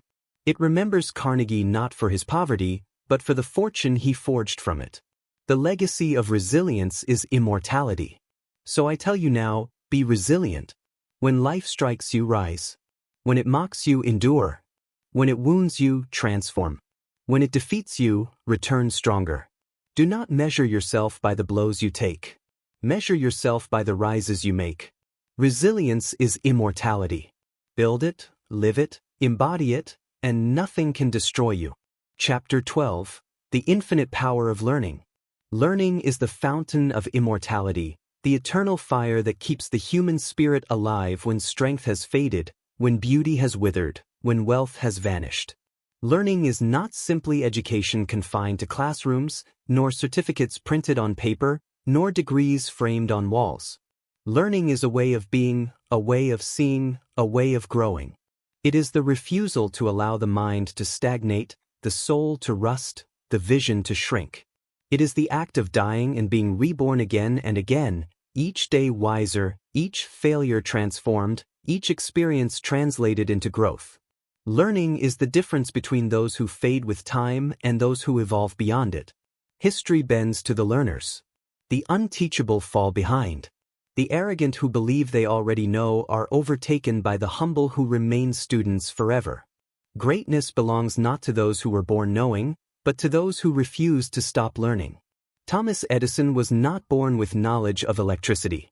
He became a titan because he treated every failure, every spark, every mistake as a teacher. 10,000 failures were not wasted. They were 10,000 lessons. His genius was not in being flawless, but in being endlessly teachable. Abraham Lincoln was not born with wisdom to govern a divided nation. His greatness was forged in years of failure, in the lessons of humiliation, in the knowledge gained through relentless reading, study, reflection. Walt Disney was not born a master of animation or empire building. He learned through bankruptcy, through rejection, through betrayal. He learned business, he learned storytelling, he learned leadership, not once, not quickly, but constantly. Henry Ford did not spring from the earth as an industrial revolutionary. He learned by breaking, by failing, by rebuilding. Andrew Carnegie, born into poverty, had no inheritance of knowledge. He learned to read, to write, to negotiate, to lead, to build, every skill forged through curiosity and humility. Learning is the true wealth, for it cannot be stolen, cannot be taxed, cannot be lost in fire or bankruptcy. A man stripped of fortune but rich in learning will rebuild. A man stripped of possessions but rich in wisdom will rise again. But a man with wealth without learning is fragile. When his wealth is gone, he is nothing. Learning is humility. To learn, you must first admit you do not know. Arrogance blocks growth. The man who believes he knows enough has already died, though his body still walks. The humble man lives forever, because every day is an open door. Edison admitted ignorance and thus discovered light. Lincoln admitted ignorance and thus became wisdom. Ford admitted ignorance and thus reinvented industry. Disney admitted ignorance and thus built worlds. Carnegie admitted ignorance and thus conquered empires. Learning is resilience disguised as curiosity. It turns failure into progress, rejection into guidance, humiliation into refinement. The unlearned man sees failure as the end. The learned man sees it as instruction. The unlearned man curses rejection. The learned man thanks it for correction. The unlearned man collapses in humiliation. The learned man is sharpened by it. Learning transforms wounds into weapons. Learning is vision expanded. The man who reads, who studies, who listens, who asks, he sees further. Knowledge is not simply accumulation of facts but expansion of sight. It allows you to see connections others miss, to anticipate outcomes others cannot, to recognize opportunities others overlook. The Wright brothers studied mechanics, birds, wind. They saw flight before the world did because they learned from everything. Learning is adaptability in motion. To learn is to adapt, to change, to evolve. Without learning, adaptability is impossible. Every empire that refused to learn collapsed. Every company that refused to learn vanished. Every leader who refused to learn failed. Learning is the lifeblood of adaptability. Without it, you are chained to yesterday. With it, you are free to shape tomorrow. Learning is discipline of the mind. It requires effort. It requires humility. It requires repetition. The disciplined learner does not skim knowledge but devours it, does not glance at wisdom but wrestles with it, does not dabble in understanding but dives deep. Learning is not entertainment. It is transformation. Learning is patience. Knowledge does not arrive instantly. Wisdom does not descend in a single flash. They are carved slowly, daily, painfully. The man who learns understands that growth is not a sprint but a lifetime. He reads every day. He studies every day. He reflects every day. And over decades, that learning compounds into genius. Learning is freedom. Ignorance is chains. Ignorance makes you dependent, makes you weak, makes you vulnerable to deception. Learning liberates you. It gives you choices, gives you power. It gives you the ability to create, to command, to shape your own destiny. The slave of ignorance obeys others. The master of learning obeys himself. Learning is leadership. A leader who does not learn cannot lead. Times change. Challenges shift. People evolve. The leader who clings to yesterday is blind to today. But the leader who learns, who studies, who listens, who observes, he stays ahead, he guides, he endures. Lincoln read endlessly, even as president. Churchill studied history in his darkest hours.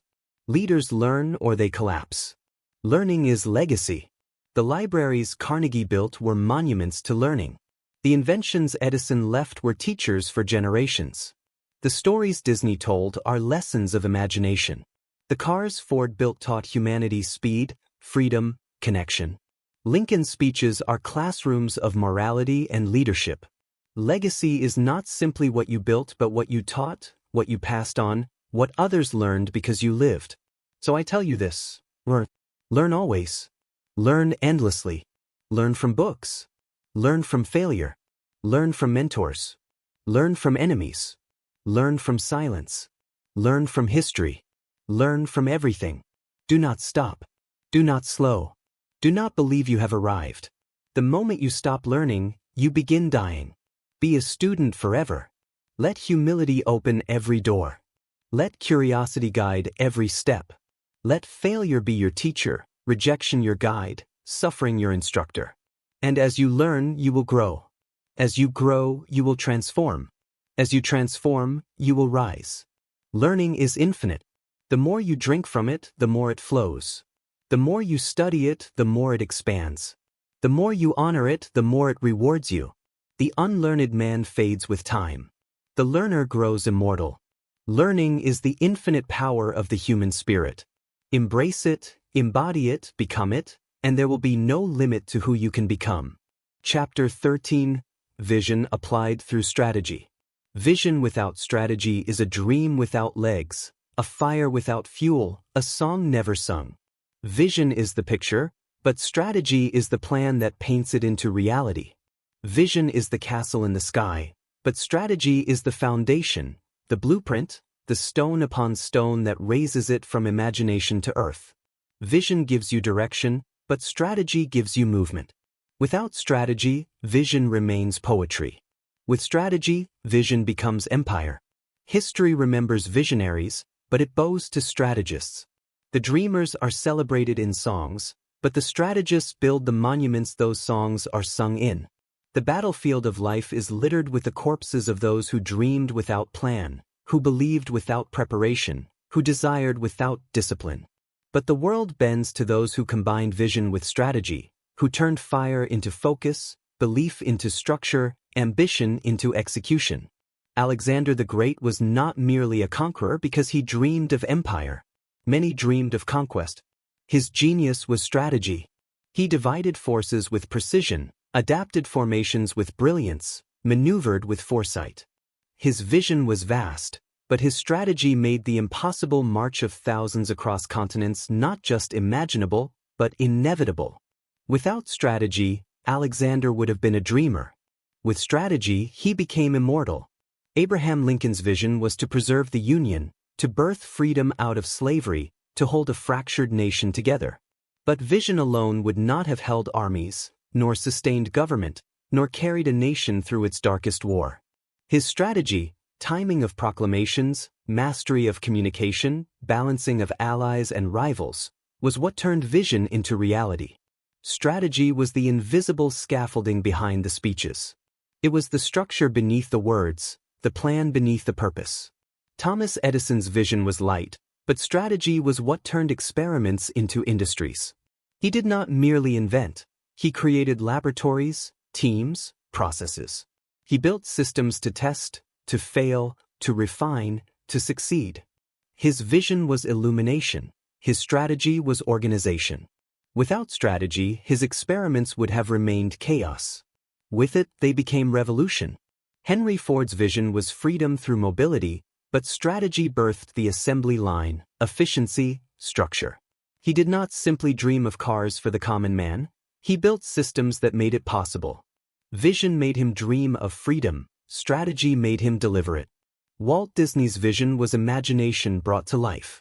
But strategy built Disneyland, built empires, built legacies. He strategized funding, partnerships, marketing, expansion. Without strategy, he would have remained an artist. With strategy, he became a world builder. Andrew Carnegie's vision was progress through steel. His strategy was integration, innovation, consolidation. He mastered not only production but distribution, not only markets but relationships. His vision was strength. His strategy was empire. Strategy is discipline applied to vision. It is the deliberate plan, the map, the architecture. It answers the question, how? Vision asks what? And what? Strategy answers how? The dreamer says, I will climb the mountain. The strategist asks, which path, which supplies, which timing, which companions, which risks? The dreamer is inspired. The strategist is prepared. Together they reach the summit. Strategy is not rigidity. It is not stubborn clinging to a plan. Strategy is adaptability structured into purpose. It is foresight that allows pivoting. It is flexibility without chaos. A poor strategist resists change. A great strategist builds change into the plan. Eisenhower once said, plans are worthless, But planning is everything. Strategy is not the paper, it is the process. It is the trained mind that can adjust when reality bends. Strategy is layers. It is not one decision but a chain of them, aligned, consistent, cumulative. The strategist thinks not only of today, but of tomorrow and 10 years beyond.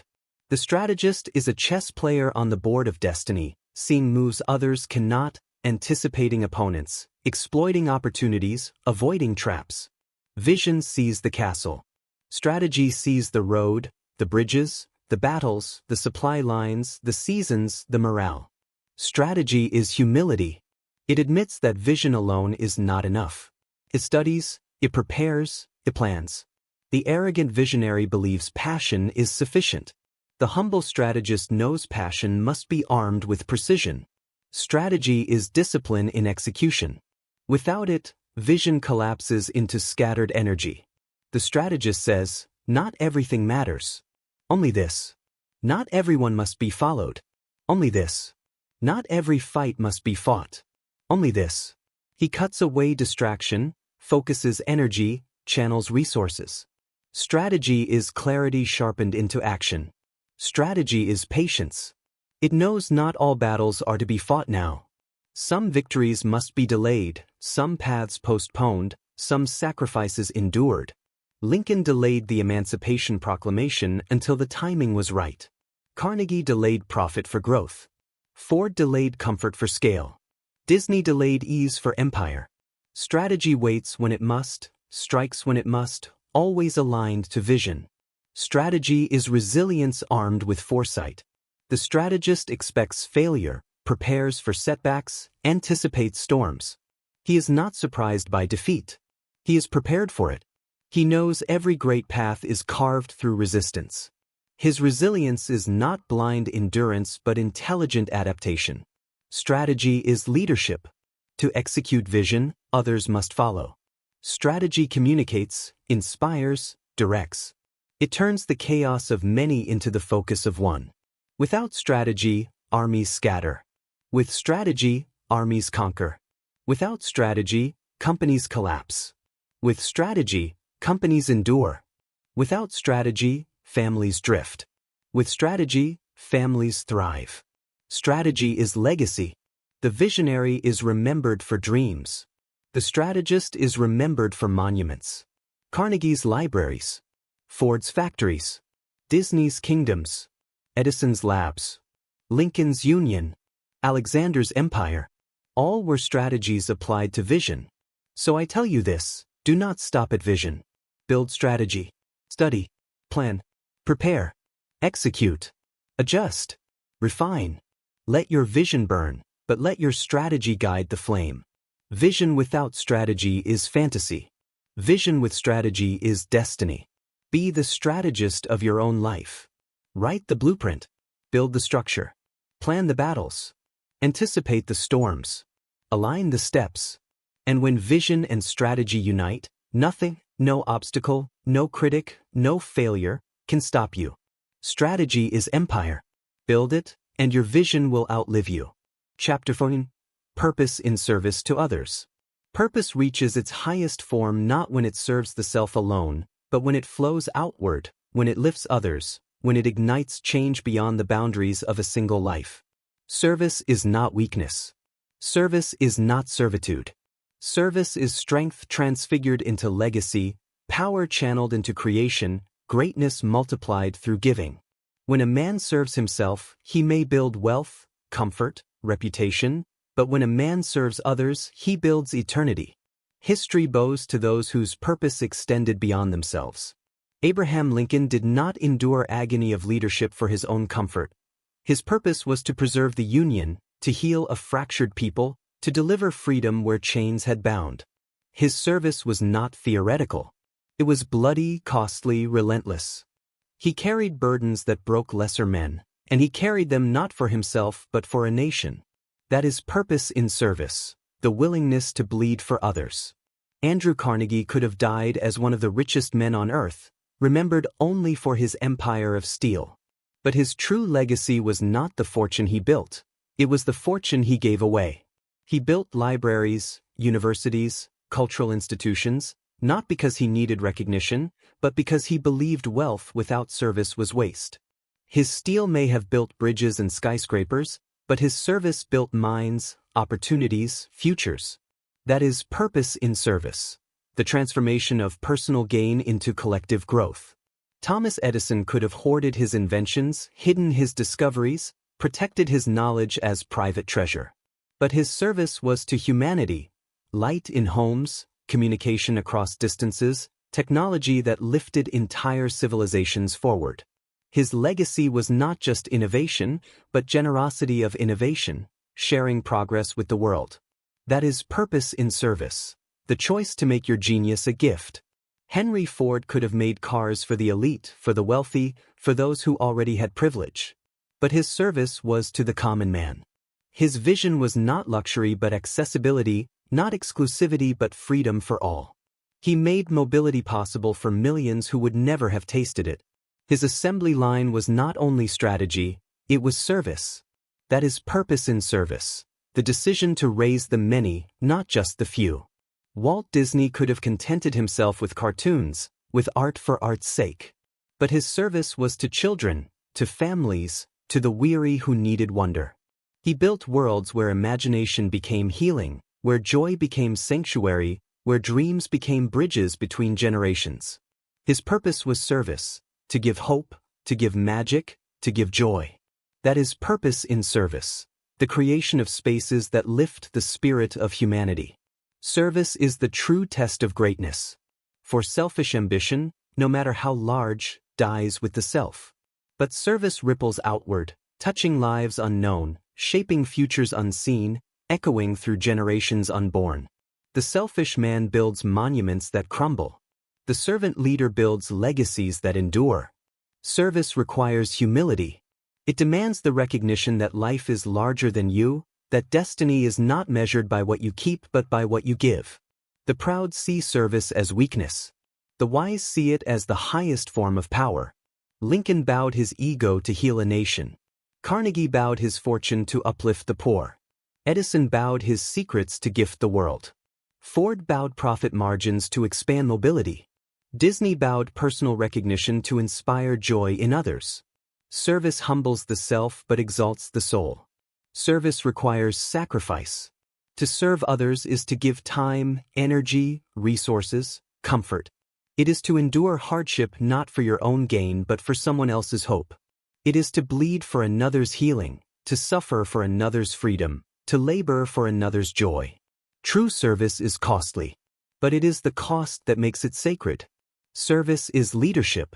The leader who serves himself may command for a season, but he will fall when storms rise. The leader who serves others endures, because his people carry him as he carries them. Leadership is not domination. Leadership is service multiplied. Lincoln led through service. King led through service. Gandhi led through service. Leaders who serve are immortal. Leaders who exploit are forgotten. Service is resilience in motion. For when your purpose is larger than yourself, you cannot easily quit. When fatigue whispers, you remember those you serve. When fear shouts, you remember those who depend on you. When pain strikes, you remember those who will rise because you endure. Service gives resilience its fuel. Service is clarity. It simplifies choices. When faced with distraction, service asks, does this help others? If not, it is discarded. Service cuts away the trivial and magnifies the essential. Carnegie chose libraries over luxuries.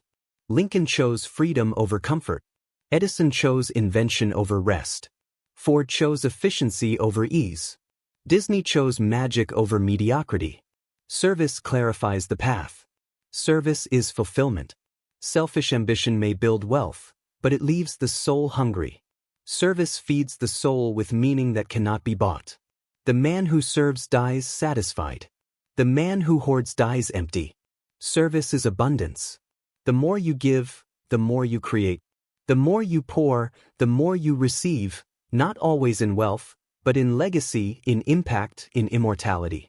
Service multiplies because it ignites others to serve. One act sparks another, until generations are lit by a fire you began. So I tell you this, Find your service. Ask not only what you can achieve, but what you can give. Ask not only how high you can climb, but how many you can lift. Ask not only what you will become, but how many will become because of you. The world is starving not for more ambition, but for more service. Nations crumble not from lack of wealth, but from lack of leaders who serve. Families collapse not from lack of opportunity, but from lack of hearts that serve. Humanity suffers not from lack of genius, but from lack of service. Be the servant of greatness. Build wealth, but give it. Build knowledge, but share it. Build power, but use it for others.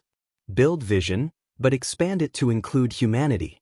Serve not because it is easy, not because it is safe, not because it is rewarded, but because service is the highest calling of purpose. Service is eternity. Wealth dies. Power dies. Fame dies.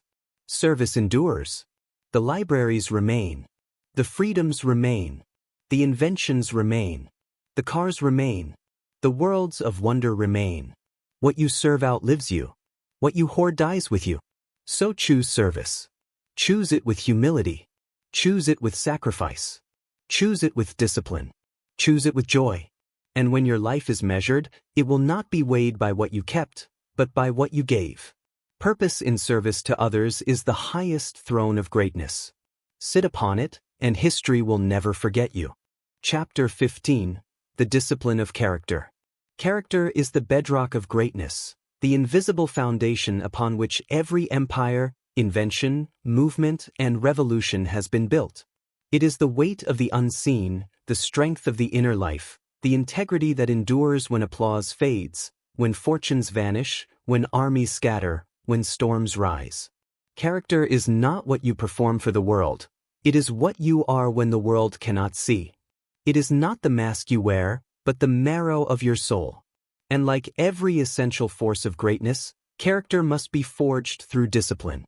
A man may possess vision, but without character, his vision corrodes into arrogance. A man may possess wealth, but without character, his wealth enslaves him. A man may possess power, but without character, his power poisons him.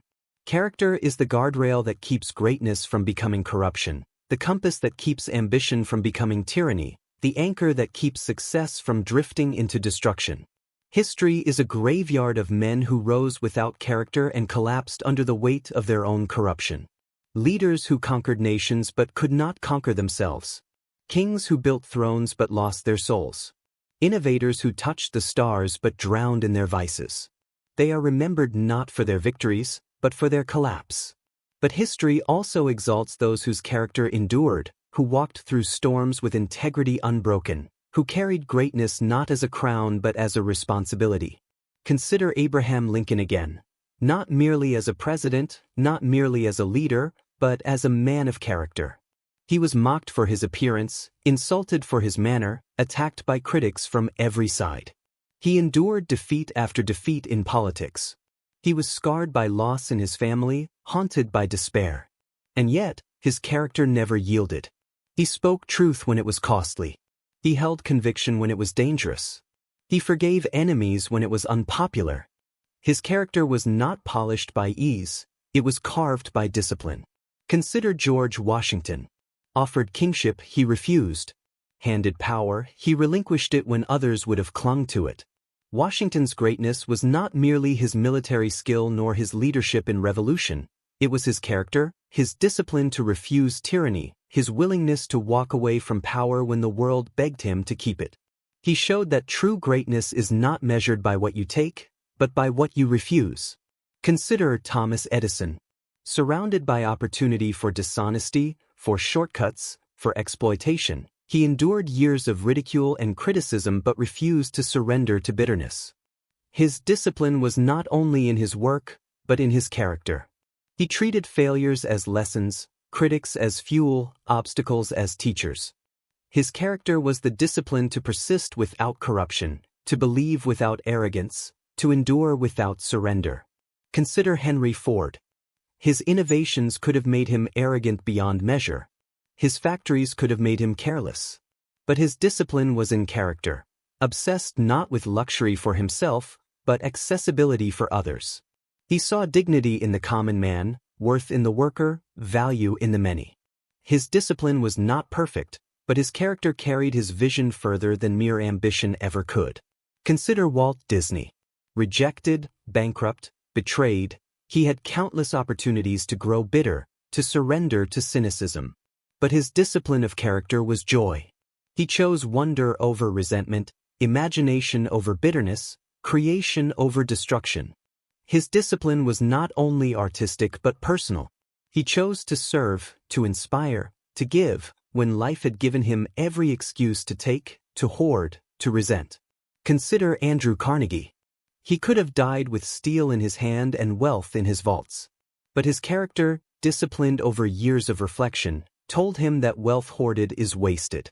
He built libraries, schools, institutions. His discipline of character was generosity, a decision not born from convenience but from principle. He disciplined himself to serve beyond himself, to turn empire into legacy. Character is not natural. It does not arrive at birth. It is not inherited. It is built. It is built through choices, daily, small, unseen. It is built when you tell the truth though lies would profit you. It is built when you keep your word though breaking it would be easier. It is built when you resist temptation though indulgence would thrill you. It is built when you rise again though despair would destroy you. Character is discipline lived internally. Discipline of character is more difficult than discipline of action, for it is invisible. No one applauds you for honesty in private. No one rewards you for integrity unseen. No one cheers for humility when pride would be easier. Discipline of character is thankless, silent, unseen, but it is the most important discipline of all. Without discipline of character, all else collapses. A man may act with brilliance but fall into corruption. A leader may achieve greatness but betray it through deceit.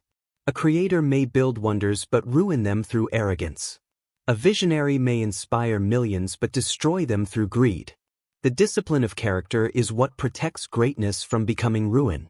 Discipline of character is restraint. The power to say no when yes would serve you but harm others.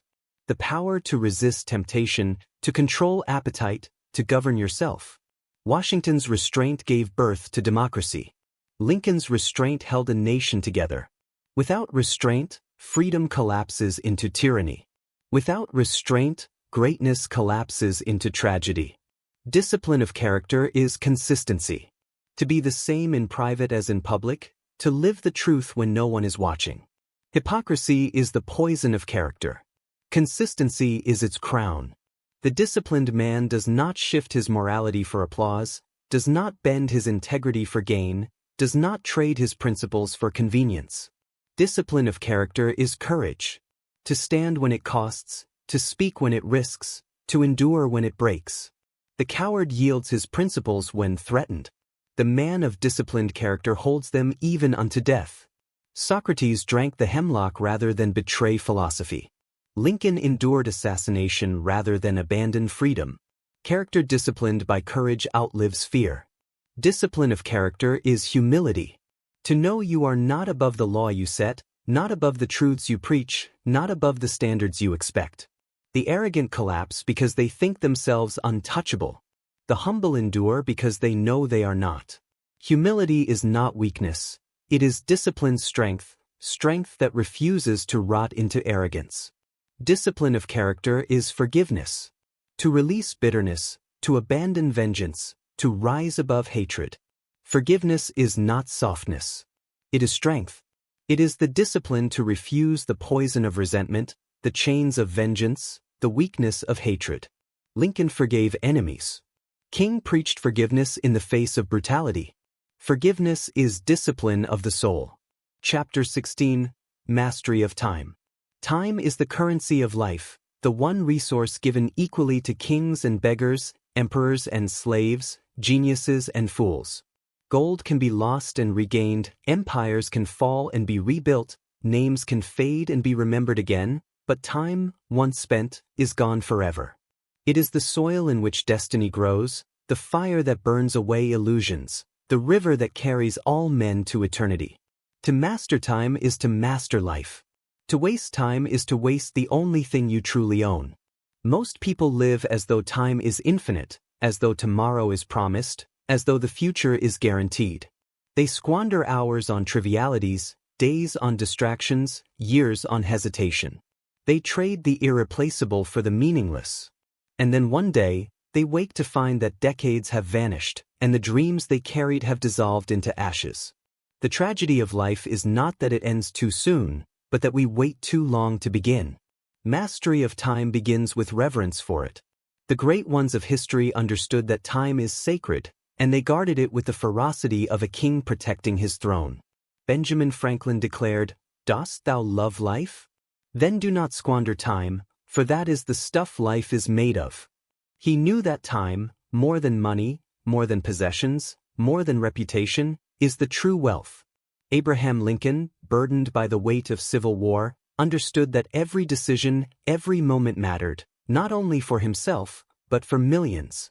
He could not afford to waste hours, because the destiny of a nation hung upon his use of time. Thomas Edison did not merely labor, he disciplined time itself. His 10,000 experiments were not accidents of chance, but structured devotion, the carving of hours into progress. He understood that mastery of invention was mastery of minutes, mastery of seconds. Every spark, every test, every failure was an investment of time, and he treated each as precious. Henry Ford did not simply build machines, he built systems of time. The assembly line was not only about cars, it was about efficiency, about compressing hours, about multiplying the power of time through strategy. Andrew Carnegie did not climb from poverty to empire because he was luckier than others, he mastered time. He read while working, learned while laboring, turned every idle moment into growth. Walt Disney did not create magic because he waited for inspiration. He disciplined time, animating frame by frame, building brick by brick, refusing to let a single hour slip into waste.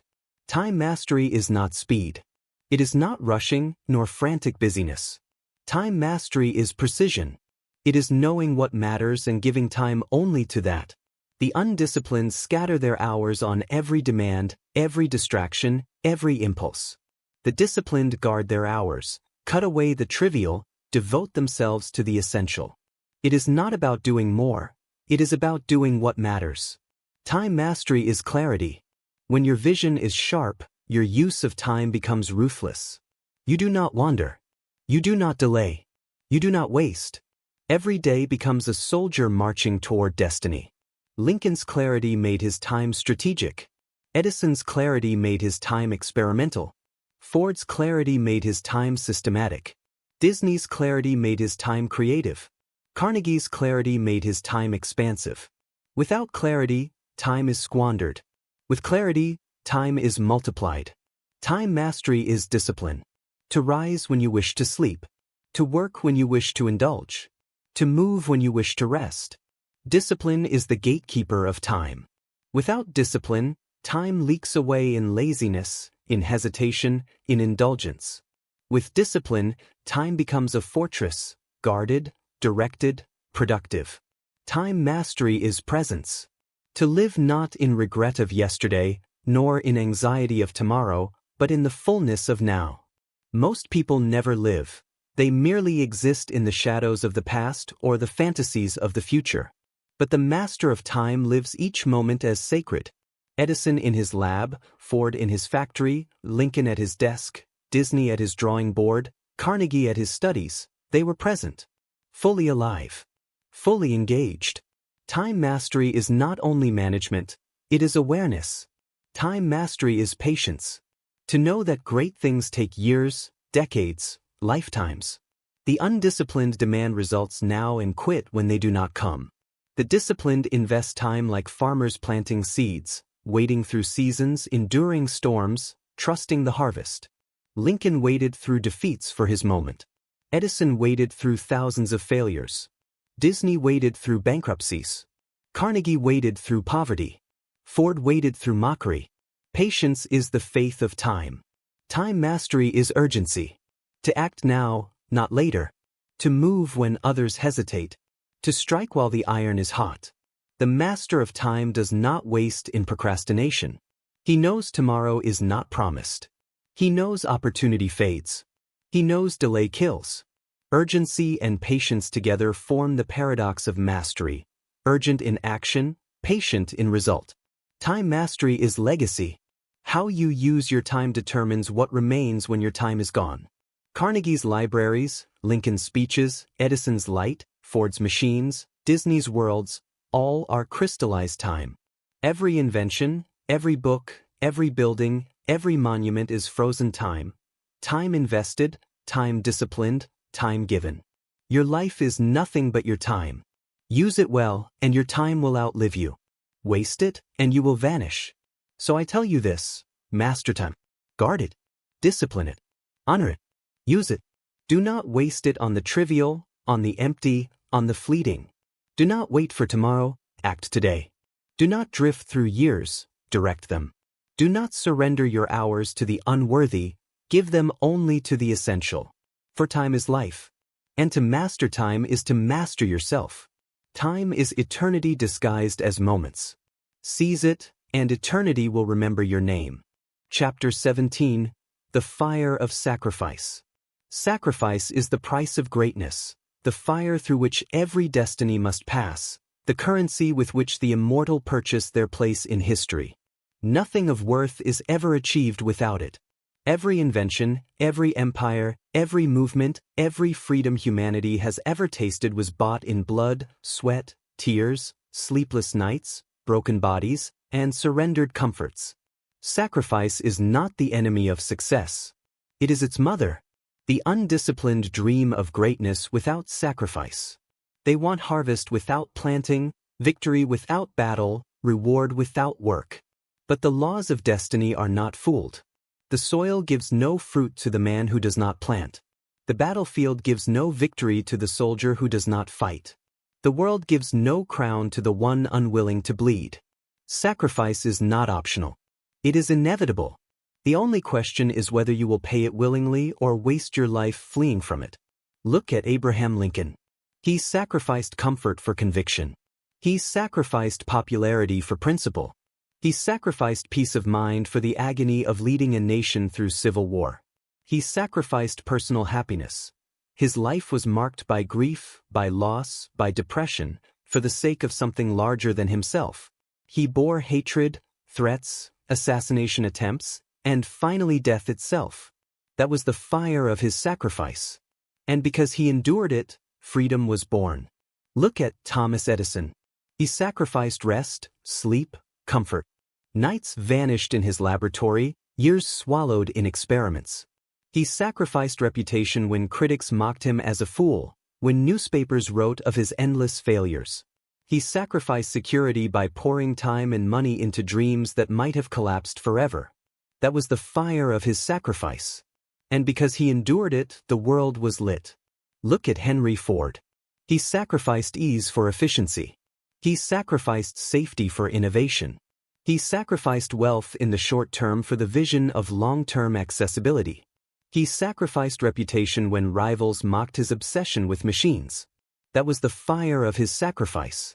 And because he endured it, the modern world moves on wheels. Look at Walt Disney. He sacrificed financial stability, bankrupt more than once. He sacrificed health, working himself to exhaustion. He sacrificed security, risking everything on dreams no one else believed in. He sacrificed comfort, choosing to push forward when failure stalked him. That was the fire of his sacrifice. And because he endured it, imagination became a kingdom. Look at Andrew Carnegie. He sacrificed youth, working as a boy in brutal factories. He sacrificed rest, studying late into the night. He sacrificed peace of mind, living in the relentless grind of industry. And later, he sacrificed his wealth itself, choosing to give it away to serve generations he would never meet. That was the fire of his sacrifice. And because he endured it, his name still stands in libraries and schools across the world. Sacrifice is not simply giving up, it is trading up. It is the conscious choice to surrender what is lesser for what is greater. The athlete sacrifices indulgence for strength. The student sacrifices distraction for knowledge. The leader sacrifices popularity for principle. The creator sacrifices leisure for legacy. Sacrifice is not loss, it is investment. The weak see sacrifice as suffering. The strong see sacrifice as seed. Sacrifice burns. It hurts. It demands. That is why most flee from it. They cling to comfort, to ease, to pleasure, to safety. And in doing so, they sacrifice something far greater, their potential. For you cannot escape sacrifice. You will either sacrifice your comfort to pursue your destiny, or you will sacrifice your destiny to preserve your comfort. One way or another, you will burn. The only question is whether the fire will destroy you or refine you. Sacrifice is purification. It strips away the trivial. It forces you to confront what truly matters. When Lincoln sacrificed peace for principle, he discovered what was worth dying for. When Edison sacrificed rest for invention, he discovered what was worth failing for. When Ford sacrificed comfort for creation, he discovered what was worth building for. When Disney sacrificed security for imagination, he discovered what was worth dreaming for. When Carnegie sacrificed wealth for service, he discovered what was worth giving for. Sacrifice reveals values. It is the furnace that burns away illusions. Sacrifice is legacy. No man is remembered for what he kept. Every man is remembered for what he gave. The martyrs of freedom are remembered not because they lived in comfort, but because they died for principle. The builders of nations are remembered not because they indulged, but because they sacrificed. The creators of progress are remembered not because they preserved safety, but because they risked it. Comfort dies with the man who clings to it. Sacrifice lives forever in the lives it touches. Sacrifice is leadership. A leader who will not sacrifice cannot lead. He must give more than he demands, suffer more than he asks, bleed more than he commands. The soldiers of history followed not the leaders who lived in luxury, but those who sacrificed beside them. Washington crossed icy rivers with his men. Lincoln carried grief with his people. King marched into danger with his followers. Leaders do not escape sacrifice, they embody it. Sacrifice is resilience magnified. When you sacrifice, you prepare yourself to endure. Every comfort surrendered is a muscle of will built. Every ease rejected is armor added. Every indulgence denied is strength gained. The man who sacrifices daily is prepared when storms come, for he has already trained in fire. The man who avoids sacrifice is weak when storms come, for he has lived too soft. Sacrifice is freedom. The paradox is this: the man who sacrifices his comfort gains destiny. The man who refuses sacrifice becomes slave to his weakness. The man who sacrifices indulgence gains mastery. The man who refuses sacrifice becomes prisoner of appetite. The man who sacrifices security gains progress. The man who refuses sacrifice dies chained to mediocrity. Sacrifice liberates. Sacrifice is immortality. For though your life will end, your sacrifice will echo. The libraries of Carnegie, the light of Edison, the mobility of Ford, the wonder of Disney, the freedom of Lincoln, they are all monuments of sacrifice. When you sacrifice for greatness, your time multiplies. Your life expands. Your legacy outlives you. So I tell you this: embrace sacrifice. Do not fear it. Do not avoid it. Do not resent it. Burn in its fire willingly. Give up what is lesser for what is greater. Surrender what is fleeting for what is eternal. Trade comfort for destiny, ease for greatness, pleasure for purpose. For sacrifice is not the death of joy, it is the birth of it. Sacrifice is the fire of destiny. Step into it, and you will rise unbreakable, unforgettable, immortal. Chapter 18: The Summit of Self-Mastery. Self-mastery is the highest throne a human being can sit upon, the summit of every mountain of greatness, the crown of every victory. To conquer others is strength, but to conquer yourself is power beyond measure. Nations have been lost because leaders could not master their impulses. Empires have crumbled because rulers could not master their appetites. Geniuses have burned out because they could not master their emotions. But the men and women who rise above all, who endure, who create, who outlast time itself, are those who have mastered the one enemy that cannot be escaped, the self. Self-mastery is not the denial of power, it is its discipline. It is not the destruction of desire, it is its direction. It is not the rejection of emotion, it is its regulation. To master yourself is to rule the kingdom within, to command the armies of thought, hunger, passion, fear, and ambition that rage inside you. For every man is a battlefield. His mind is a war of doubts and dreams. His body is a war of appetites and discipline. His soul is a war of fear and faith. Without mastery, he is conquered by himself. With mastery, he conquers the world. History reveals this truth again and again. Alexander the Great conquered nations, but not himself.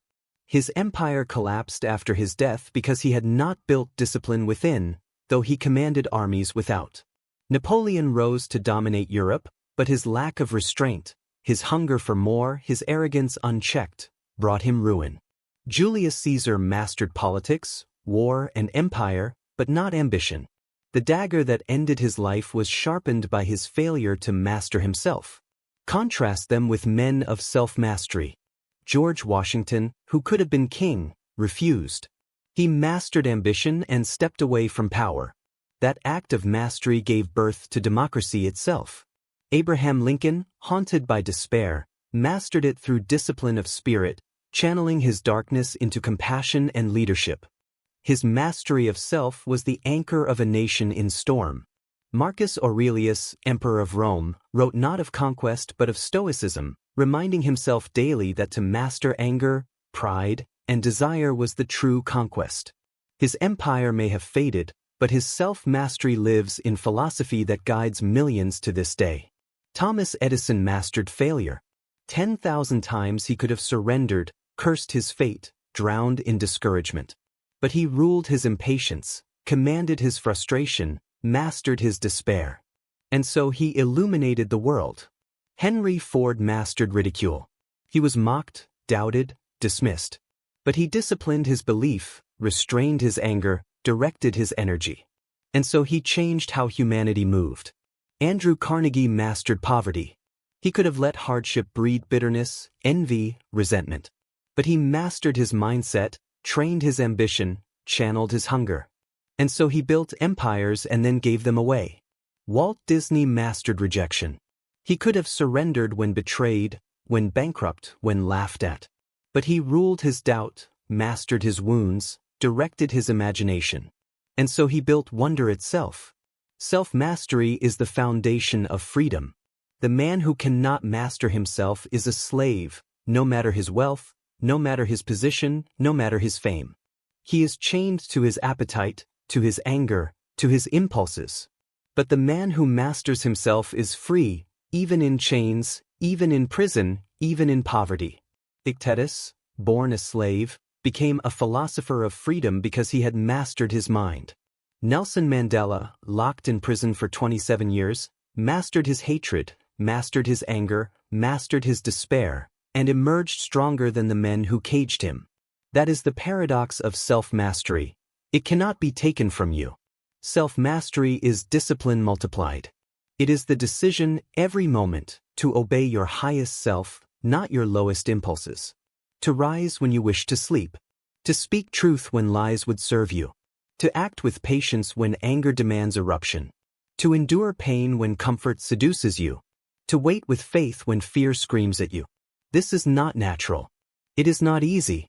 It is a war waged daily. But it is the war that defines all others. Self-mastery is clarity. To know who you are, what you value, what you stand for, and to act in alignment with it. The unmastered man is divided, inconsistent, hypocritical. His words contradict his deeds, his values contradict his actions. But the mastered man is whole, unified, aligned. His thoughts, words, actions, and values are one.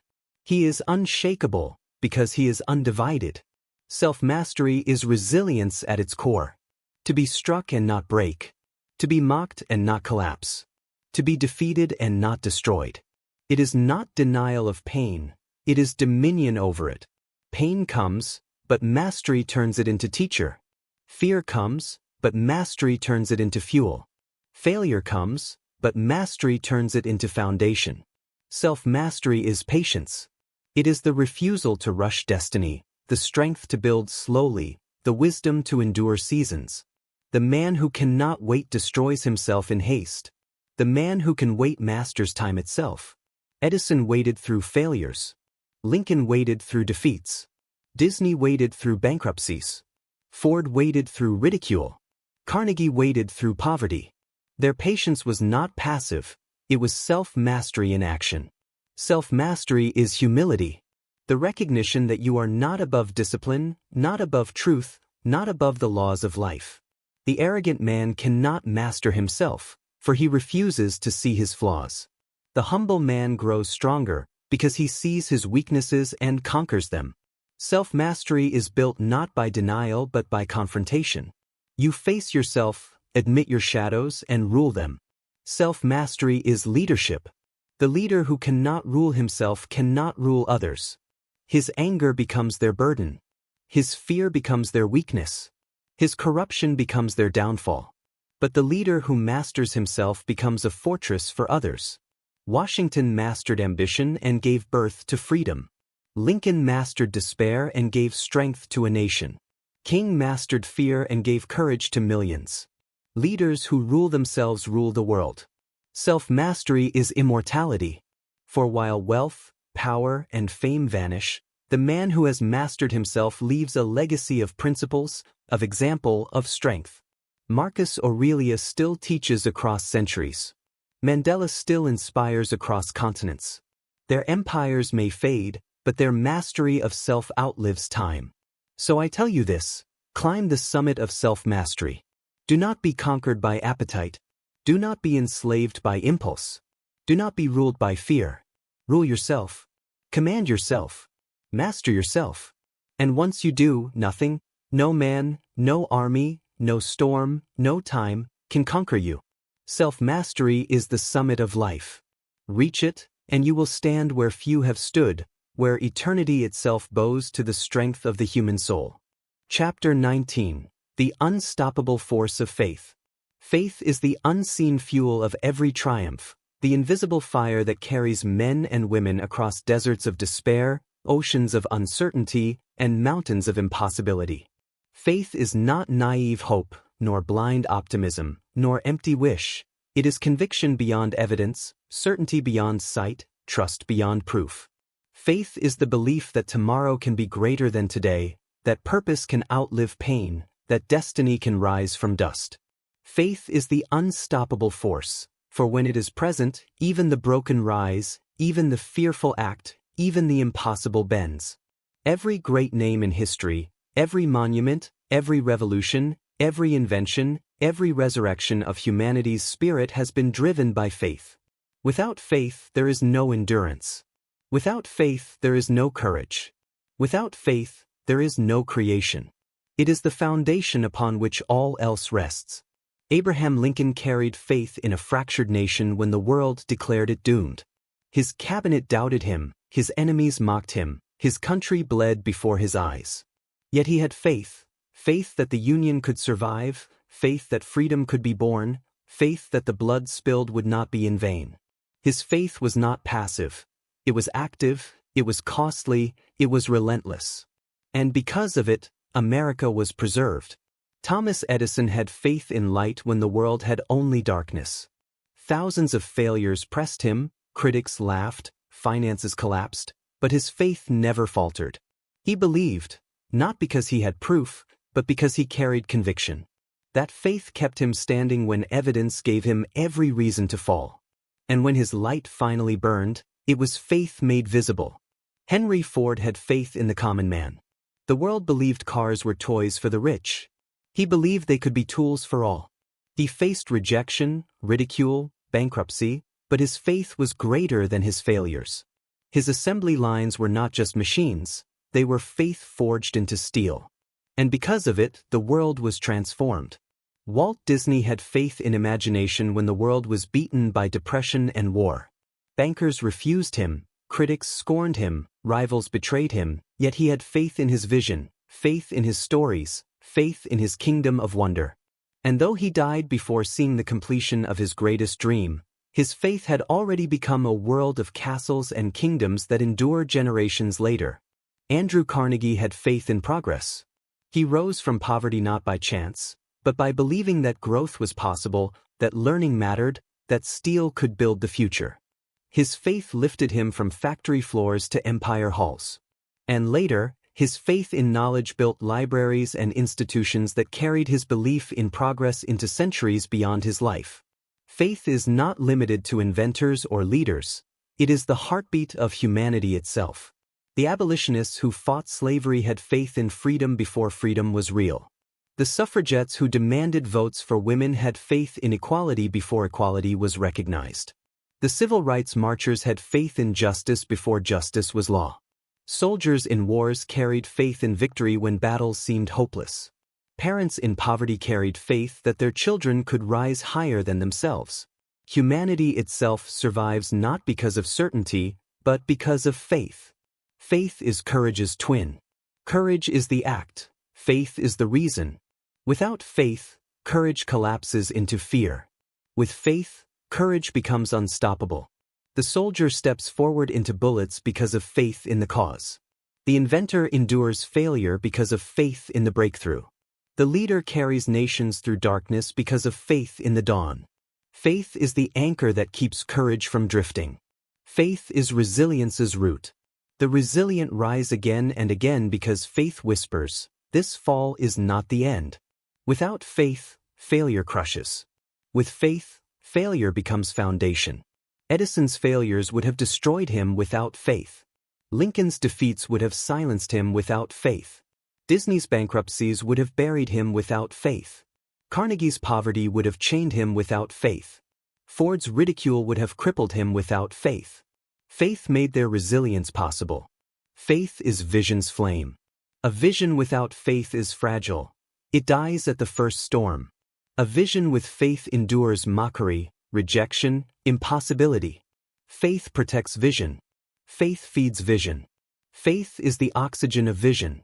Faith is discipline's reward. Discipline is the daily act. Faith is the reason to continue when results do not appear. The man of faith continues to work when no fruit has grown, continues to rise when no reward is given, continues to labor when no applause is heard. Faith is the whisper, "Keep going, it will come." Faith is sacrifice's justification. No one sacrifices without faith. Faith that the pain will produce progress. Faith that the loss will bring gain. Faith that the suffering will lead to meaning.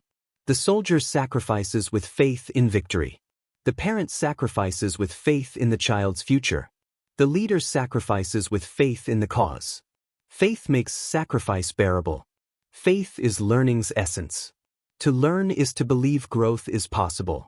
The unteachable lack faith. They believe they already know enough. The learner has faith that tomorrow he can be wiser than today, that ignorance can become knowledge, that weakness can become strength. Faith is adaptability's guide. To adapt is to believe that change can be endured, that new ways can be better, that the unknown can be conquered. Without faith, change is fear. With faith, change is opportunity. Faith is not blind. Faith sees the invisible. Faith is not irrational. Faith is superrational. Faith is not foolishness. Faith is the highest wisdom, for it dares to trust what cannot yet be proven. Faith is power because it multiplies. One man with faith can ignite millions without it. One Lincoln preserved a nation. One Edison lit a world. One Ford mobilized humanity. One Disney enchanted generations. One Carnegie built opportunities for millions. Faith spreads, faith inspires, faith multiplies. Faith is immortality. Your body will die. Your wealth will vanish. Your power will fade. But faith, once planted, grows beyond you. The faith of Lincoln still marches. The faith of kings still dreams. The faith of Mandela still inspires. Faith outlives flesh. So I tell you this, build faith. Protect it. Feed it. Discipline it. Do not let critics steal it, nor failures crush it, nor fear choke it. Faith is your greatest treasure, for it will carry you when nothing else can. Have faith in your vision. Have faith in your purpose. Have faith in your discipline. Have faith in your sacrifice. Have faith in your resilience. Have faith in your learning. Have faith in your future. And above all, have faith in yourself. For faith is unstoppable. And with it soar you. Chapter 20, The Power of Legacy. Legacy is the echo of your existence, the shadow you leave on eternity, the mark carved into the stone of time after your breath has ended and your body has returned to dust. Legacy is proof that you lived, proof that you mattered, proof that your hours were not wasted in the trivial, but invested in the eternal. It is the power to speak when your voice is silenced, to act when your hands are gone, to influence when your body has returned to the earth. Legacy is immortality, not of flesh, but of impact. Most live as though legacy does not matter.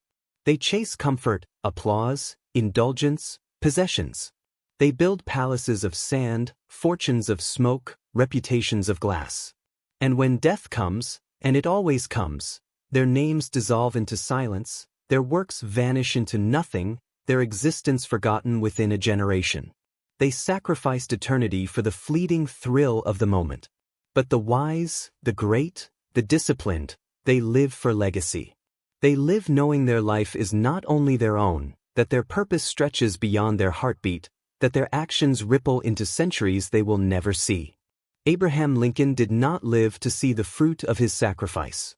The bullet that ended his life came before he could watch his nation heal. Yet his legacy outlived him. His words echo in schools, his memory is etched in stone, his example still teaches leaders how to carry burdens.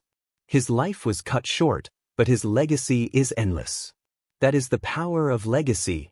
It cannot be killed. Thomas Edison died long before the technologies he unleashed reached their peak. He did not live to see satellites orbiting Earth, nor computers glowing in homes, nor cities lit across the planet. But his legacy made it possible. Every switch flipped, every bulb glowing, every screen alive is his legacy speaking. That is the power of legacy. It grows without you. Henry Ford's body is long gone, but every road crowded with cars, every family traveling freely, every business thriving on mobility is his legacy. He built not only machines but momentum, not only factories but freedom. That is the power of legacy. It drives on after you. Walt Disney never walked through Walt Disney World completed. He died before his grandest vision was finished. Yet his legacy continued the work. His imagination still pulses in every castle, every character, every film. Generations who never knew his face still feel his hand. That is the power of legacy. It builds after you. Andrew Carnegie died without his wealth, because he gave it away. But his legacy stands in libraries filled with books, in universities filled with students, in institutions filled with knowledge. Millions have risen because of his service, though they never saw his face. That is the power of legacy. It serves without recognition. Legacy is not reputation. Reputation is what people say about you today. Legacy is what people experience from you tomorrow. Reputation fades, legacy endures. Reputation is noise, legacy is echo. Reputation is fragile, legacy is eternal. Legacy is not inheritance. Inheritance is what you leave to people. Legacy is what you leave in people. Inheritance is money, possessions, assets. Legacy is wisdom, values, example, inspiration. Inheritance may last a lifetime. Legacy lasts forever. Legacy is not accident. It is built, day by day, choice by choice, action by action. It is carved in the discipline of character, the sacrifice of ambition, the resilience of spirit, the clarity of vision, the mastery of time. Legacy is not found at the end. It is lived in every moment.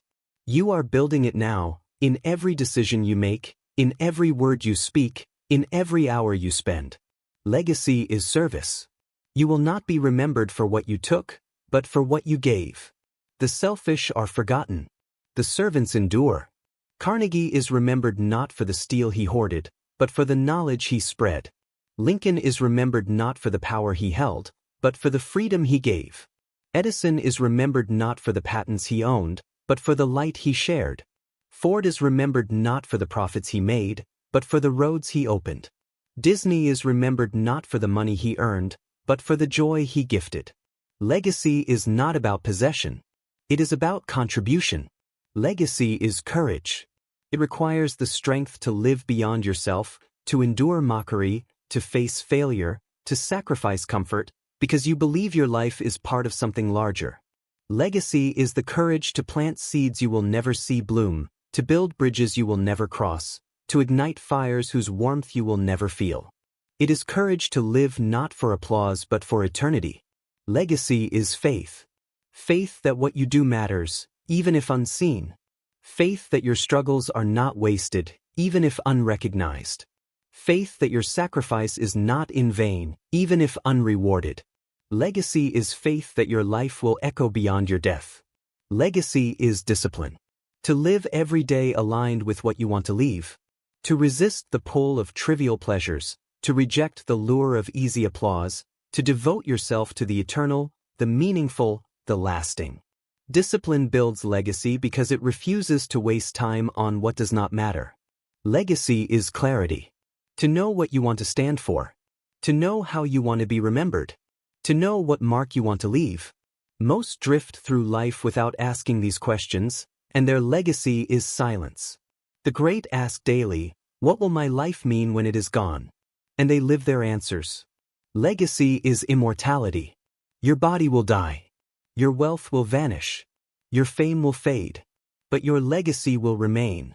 The pyramids of Egypt are legacy. The philosophy of Greece is legacy. The roads of Rome are legacy.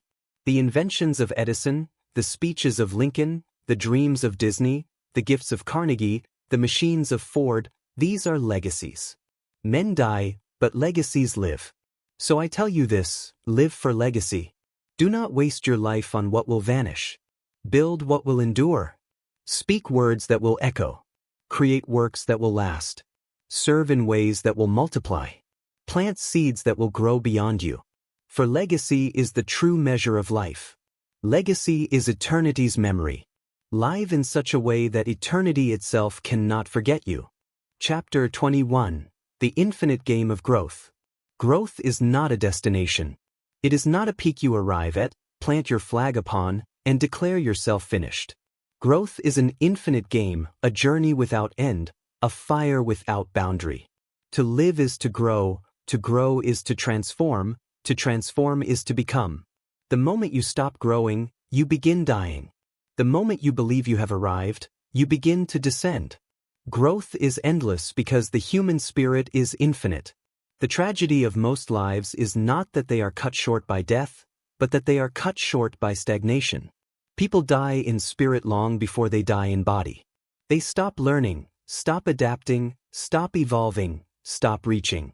They trap themselves in the comfort of what they already know, what they already have, who they already are. And the world moves on, the river of progress flows past them, and they are left standing on the shore, frozen in time. The great ones understood, growth never ends. Thomas Edison never stopped experimenting, never stopped learning, never stopped failing forward. Even after his greatest triumphs, he pressed further. He was not content with the light bulb. He pursued sound, communication, power. His life was a testament that the horizon is endless. Abraham Lincoln never stopped growing. From farm boy to lawyer, from lawyer to statesman, from statesman to president, from failure after failure to ultimate triumph, he transformed continuously. He was not born with wisdom to carry a nation. He grew into it, forged through trial, through humility, through reflection. His presidency was not a peak, it was an endless climb of growth until the day of his death. Henry Ford never stopped growing. From failed businesses to revolutionary industry, from ridicule to dominance, he adapted, learned, reinvented. He did not stop once the Model T was built. He improved, refined, expanded. Growth was his language. Walt Disney never stopped growing. From poor cartoonist to visionary, from bankruptcy to empire builder, he reinvented himself constantly. From short films to features, from features to parks, from parks to dreams larger than life, he lived growth as an infinite game. He died with plans for the future still on his desk. His body ended. His growth had not. Andrew Carnegie never stopped growing. From factory boy to steel tycoon, From tycoon to philanthropist, his growth was not only upward in wealth but outward in purpose. He grew beyond empire into service, beyond ambition into generosity. His life was proof that growth expands not only what you achieve but who you are. Growth is an infinite game because life itself is infinite in possibility. There is always more to learn, more to create, more to serve, more to become. The universe is vast, human potential is limitless, and the soul is unbounded. To stop growing is to deny your very nature. Growth requires humility. To admit you do not know. To admit you are not finished. To admit you can be more. The arrogant believe they have arrived, and so they decay. The humble know they are still climbing, and so they rise. Growth requires courage. To leave behind what is safe, what is comfortable, what is known. To step into the unknown, the uncertain, the untried. Most cling to the familiar because it feels secure, but security is the cage of growth. The courageous break the cage and grow. Growth requires failure. Failure is not the opposite of growth, it is its partner. Every failure is a teacher, every setback a lesson, every wound a classroom. Edison's failures grew him. Lincoln's defeats grew him. Disney's bankruptcies grew him. Ford's mockery grew him. Carnegie's poverty grew him. Failure is not the end, it is the soil of growth. Growth requires time. It is not instant. It is not immediate. It is not overnight. It is daily, gradual, compounding. The tree grows not in a day but in decades. The mind grows not in an hour but in years. The soul grows not in a season but in a lifetime. Growth requires patience. Growth requires faith. For you must believe there is more ahead, even when you cannot see it. You must trust that tomorrow can be greater, that you can be wiser, that you can be stronger, that you can be better. Faith is the compass of growth. Growth is not comparison. It is not measuring yourself against others. It is measuring yourself against who you were yesterday. The only true competition is between your past self and your present self. The infinite game is not to defeat others.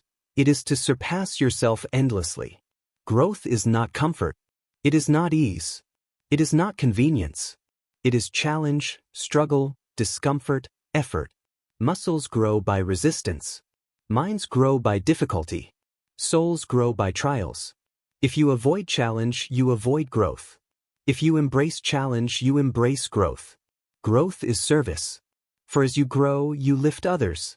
As your knowledge expands, you teach. As your strength expands, you protect. As your wealth expands, you give. As your wisdom expands, you guide. Growth is not selfish, it is multiplication. Growth is legacy. For when you grow, your life becomes a model, a spark, a fire for others. Your growth inspires theirs. Your climb opens their path. Your victory becomes their hope. Growth is not only for you, it is for generations to come. The infinite game of growth has no end. Death itself is not the finish line, for your growth continues in others. The knowledge you passed, the lives you touched, the examples you set, all continue. Your growth multiplies beyond your breath. So I tell you this, never stop growing. Do not believe you have arrived. Do not settle. Do not stagnate. Rise daily. Learn daily. Improve daily. Evolve daily. And when you think you have reached the summit, look up, for there is always higher. Growth is the infinite game. Play it endlessly, and you will live endlessly. Chapter 22, The Storms of Change. Change is the only constant, the eternal storm that sweeps through history, through nations, through lives, tearing down empires, birthing revolutions, breaking the proud, lifting the humble, and shaping destiny without asking permission. Change is not polite, not patient, not gentle. It comes as fire, as flood, as wind, as silence. It comes as invention, as revolution, as collapse, as rebirth. You cannot stop it. You cannot ignore it. You cannot outrun it. You can only learn to face it, endure it, and harness it. Most fear change because it threatens comfort. They build their lives on sand and are shocked when the tide comes. They cling to the past as though it will return. They resist the future as though it can be denied. They live in denial while the world moves on. And so they are broken by change. But those who embrace change, those who bend, adapt, harness, ride the storm like a wave and rise higher because of it. History is a graveyard of those who resisted change. The Roman Empire clung to its old ways while enemies adapted. The Byzantine Empire endured longer because it changed, reinvented, pivoted. Nations, companies, leaders who resist change perish. Those who harness it endure. Look at Abraham Lincoln. He led in an age of storm, when his nation was breaking apart, when old systems were collapsing, when slavery, the dark foundation of centuries, was being torn down by history itself. He could have resisted, clung to compromise, preserved the old world. But he embraced change, steered it, harnessed it. He knew the storm could not be denied, so he chose to direct it. His leadership was not preservation but transformation. Look at Thomas Edison. The world of gas lamps was collapsing. A storm of invention was coming. He could have preserved the old ways, clung to what was safe, but he embraced change. He failed thousands of times, but every failure was adjustment, adaptation, transformation. And when his light burned, it was not only invention, it was the storm of change harnessed into progress. Look at Henry Ford. The world clung to horses, to carriages, to tradition. Ford brought a storm. He changed not only transportation but work, wages, industry. He was mocked, resisted, ridiculed, but he rode the storm and changed the world. Look at Walt Disney. The storm of technology, of culture, of depression threatened imagination itself. He did not resist. He embraced. He turned new animation techniques into art, new media into storytelling, new markets into wonder. Every failure became fuel for growth, every betrayal became momentum. He built castles in the middle of storms. Look at Andrew Carnegie. He lived through industrial storms, railroads, steel, capitalism's ruthless rise. He embraced the storm, rode it, mastered it, and then turned it into service. His steel built cities. His legacy built minds. He was a man who took storms of change and forged them into ladders. Change is storm, but storm is not enemy. Storm is opportunity disguised as chaos. Storm is progress disguised as destruction. Storm is renewal disguised as ending. The weak see only destruction. The strong see rebirth. Change is the law of nature. The seasons turn, the rivers shift, the mountains erode, the stars die and are reborn. Nothing is fixed. Everything moves. To resist change is to resist life itself. The tree that refuses to bend is broken. The reed that bends survives. Survival belongs not to the strongest, nor the fastest, nor the fiercest, but to the most adaptable. Change is teacher. It strips away illusions, forces humility, reveals weakness, builds strength. The man who resists change learns nothing. The man who embraces change learns endlessly. Every storm brings lessons, lessons of resilience, of creativity, of leadership. Change is freedom.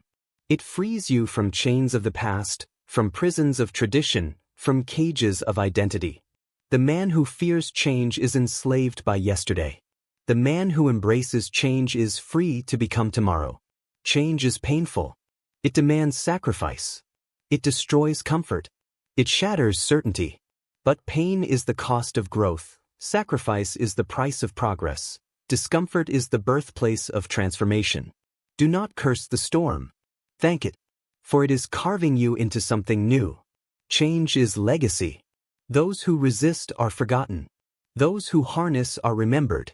Edison, Ford, Disney, Lincoln, Carnegie, each remembered because they embraced storms of change and turned them into monuments. So I tell you this, do not fear change. Do not resist it. Do not hide from it. Stand in the storm. Feel its power. Bend when you must, stand when you must, move when you must. Harness it. Use it. Let it carve you, refine you, elevate you. For change is not your enemy. It is your destiny. The storms of change are eternity's way of reminding you, you are not finished. You are still becoming. Embrace the storm, and you will rise immortal. Chapter 23, The Art of Endurance. Endurance is the crown of the human spirit, the force that outlasts brilliance, strength, talent, and even fortune. The world does not belong to the fastest sprinter, nor the loudest voice, nor the brightest spark that burns for a moment and then vanishes. The world bends to those who endure, to those who refuse to stop when pain strikes, when doubt whispers, when failure repeats itself, when the storms of life try to tear them down. Endurance is not glamorous. It is not celebrated in the moment. It is often silent, hidden, slow. But it is the reason mountains are climbed, nations are built, inventions are completed, and freedom is won. The difference between those remembered and those forgotten is not talent. It is endurance. History is filled with geniuses who never finished, warriors who gave up, leaders who broke under pressure. But the ones who endure, the ones who keep moving when legs are shattered, who keep building when dreams collapse, who keep believing when the world mocks, those are the ones who leave a mark carved into eternity. Abraham Lincoln endured humiliation after humiliation. He lost election after election, failed in business, sank into depression so deep it nearly destroyed him.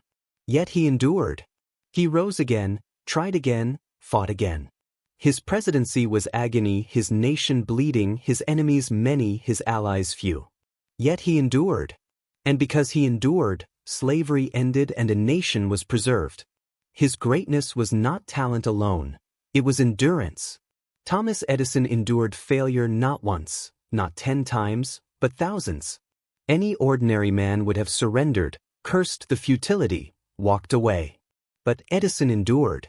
His lab was not a shrine to genius but to perseverance. Every broken filament, every failed experiment, every sleepless night was endurance. And because he endured, the darkness of the world was pushed back by light. Henry Ford endured ridicule. His first companies collapsed. His ideas were mocked. Rivals dismissed him. But he endured. He rose again, reinvented, rebuilt, persisted. His assembly line was not merely mechanical, it was endurance made visible. Because he endured, the modern world was put on wheels. Walt Disney endured betrayal, bankruptcy, heartbreak. He was told he lacked imagination, that his dreams were foolish, that his visions were impossible. But he endured. He kept drawing, kept dreaming, kept building. His endurance was not passive, it was creative, relentless, alive. Because he endured, wonder itself was given to generations. Andrew Carnegie endured poverty. A boy working in brutal factories, climbing slowly, painfully, step by step. His path was not ease, it was endurance.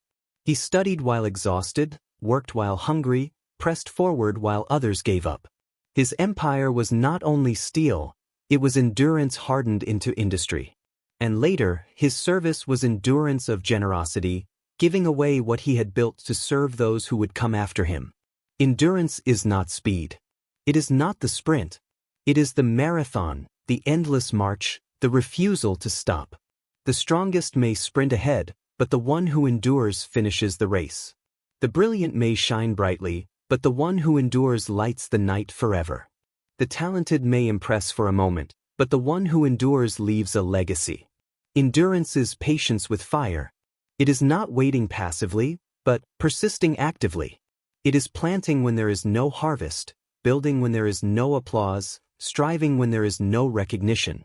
It is the quiet belief that time itself cannot defeat you if you refuse to stop. Endurance is resilience multiplied. Resilience is to rise when struck. Endurance is to keep rising forever. Resilience is one battle. Endurance is the war. Endurance is discipline stretched across years. Anyone can work hard for a day, a week, a season. Few can endure for decades, for lifetimes. But greatness is never built in days. It is built in lifetimes of endurance. Endurance is courage against time. For time wears down all things. Mountains erode. Rivers carve valleys. Empires fall. But endurance is the human spirit saying, I will outlast even time. I will stand until eternity itself remembers me. Endurance is sacrifice. To endure is to give comfort, give ease, give rest, in order to keep moving. To endure is to choose pain today for glory tomorrow, to surrender pleasure now for immortality later. Endurance costs everything, but gives more than everything back. Endurance is faith in motion. To endure is to believe that what you are pressing toward is worth the agony. Without faith, endurance collapses into despair. With faith, endurance becomes unstoppable. Endurance is leadership. The leader must endure more than anyone else. More criticism, more burden, more weight. The leader cannot stop when others stop, cannot quit when others quit, cannot collapse when others collapse. The leader endures for the sake of all. Endurance is legacy. No one remembers those who stopped halfway. No one sings of those who quit in despair. Songs are written, statues are built, legacies are forged for those who endured to the end. So I tell you this, endure. Endure the ridicule. Endure the failure. Endure the loneliness. Endure the doubt. Endure the pain. Do not measure yourself by how quickly you rise, but by how long you stand. Do not compare yourself to the sprinter, but to the mountain, unmoved, unbroken, enduring. For endurance is not just survival. It is victory stretched across time. It is immortality disguised as patience. It is greatness proven not in a moment but in a lifetime. Endure, and nothing can defeat you. Endure, and storms will bow. Endure, and history will remember. Endurance is art. Practice it, live it, master it, and you will outlast the world. Chapter 24, The Battle with Fear. Fear is the oldest enemy. Before swords clashed, before empires rose, before inventions were born, fear was already whispering in the hearts of men. Fear is the silent assassin of dreams, the invisible chain that binds human potential, the shadow that grows larger the more you flee from it. Fear is not simply an emotion. It is a force, an adversary, a battlefield that every soul must face. It will confront you when you rise, it will mock you when you dream, it will haunt you when you dare to climb. To live without battling fear is to live half alive. To conquer fear is to begin living fully.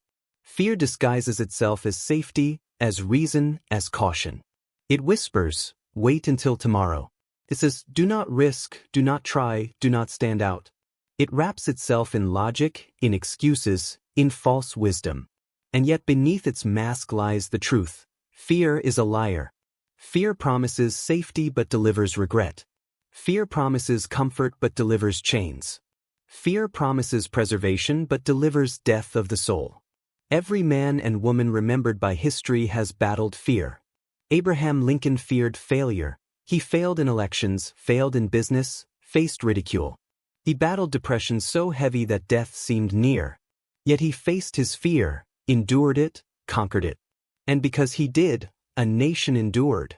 Thomas Edison feared ridicule. Critics mocked him, rivals despised him, newspapers scorned his endless failures. Yet he faced fear of humiliation, pressed forward, and turned darkness into light. Henry Ford feared collapse. His first ventures went bankrupt, his ideas were dismissed. Yet he battled fear of rejection, risked again, invested again, and transformed industry. Walt Disney feared poverty, feared betrayal, feared mockery, because he lived through all of them. Yet he faced his fears with imagination. His courage was not absence of fear, but mastery of it. And because of it, the world gained wonder. Andrew Carnegie feared insignificance. Born into poverty, his life could have been consumed by despair. Yet he turned fear into fuel, studying, working, rising. Later, when wealth was his, he feared dying without purpose. So he gave away what he had built. His courage outlived his fear, and his legacy outlived his life. Fear is universal.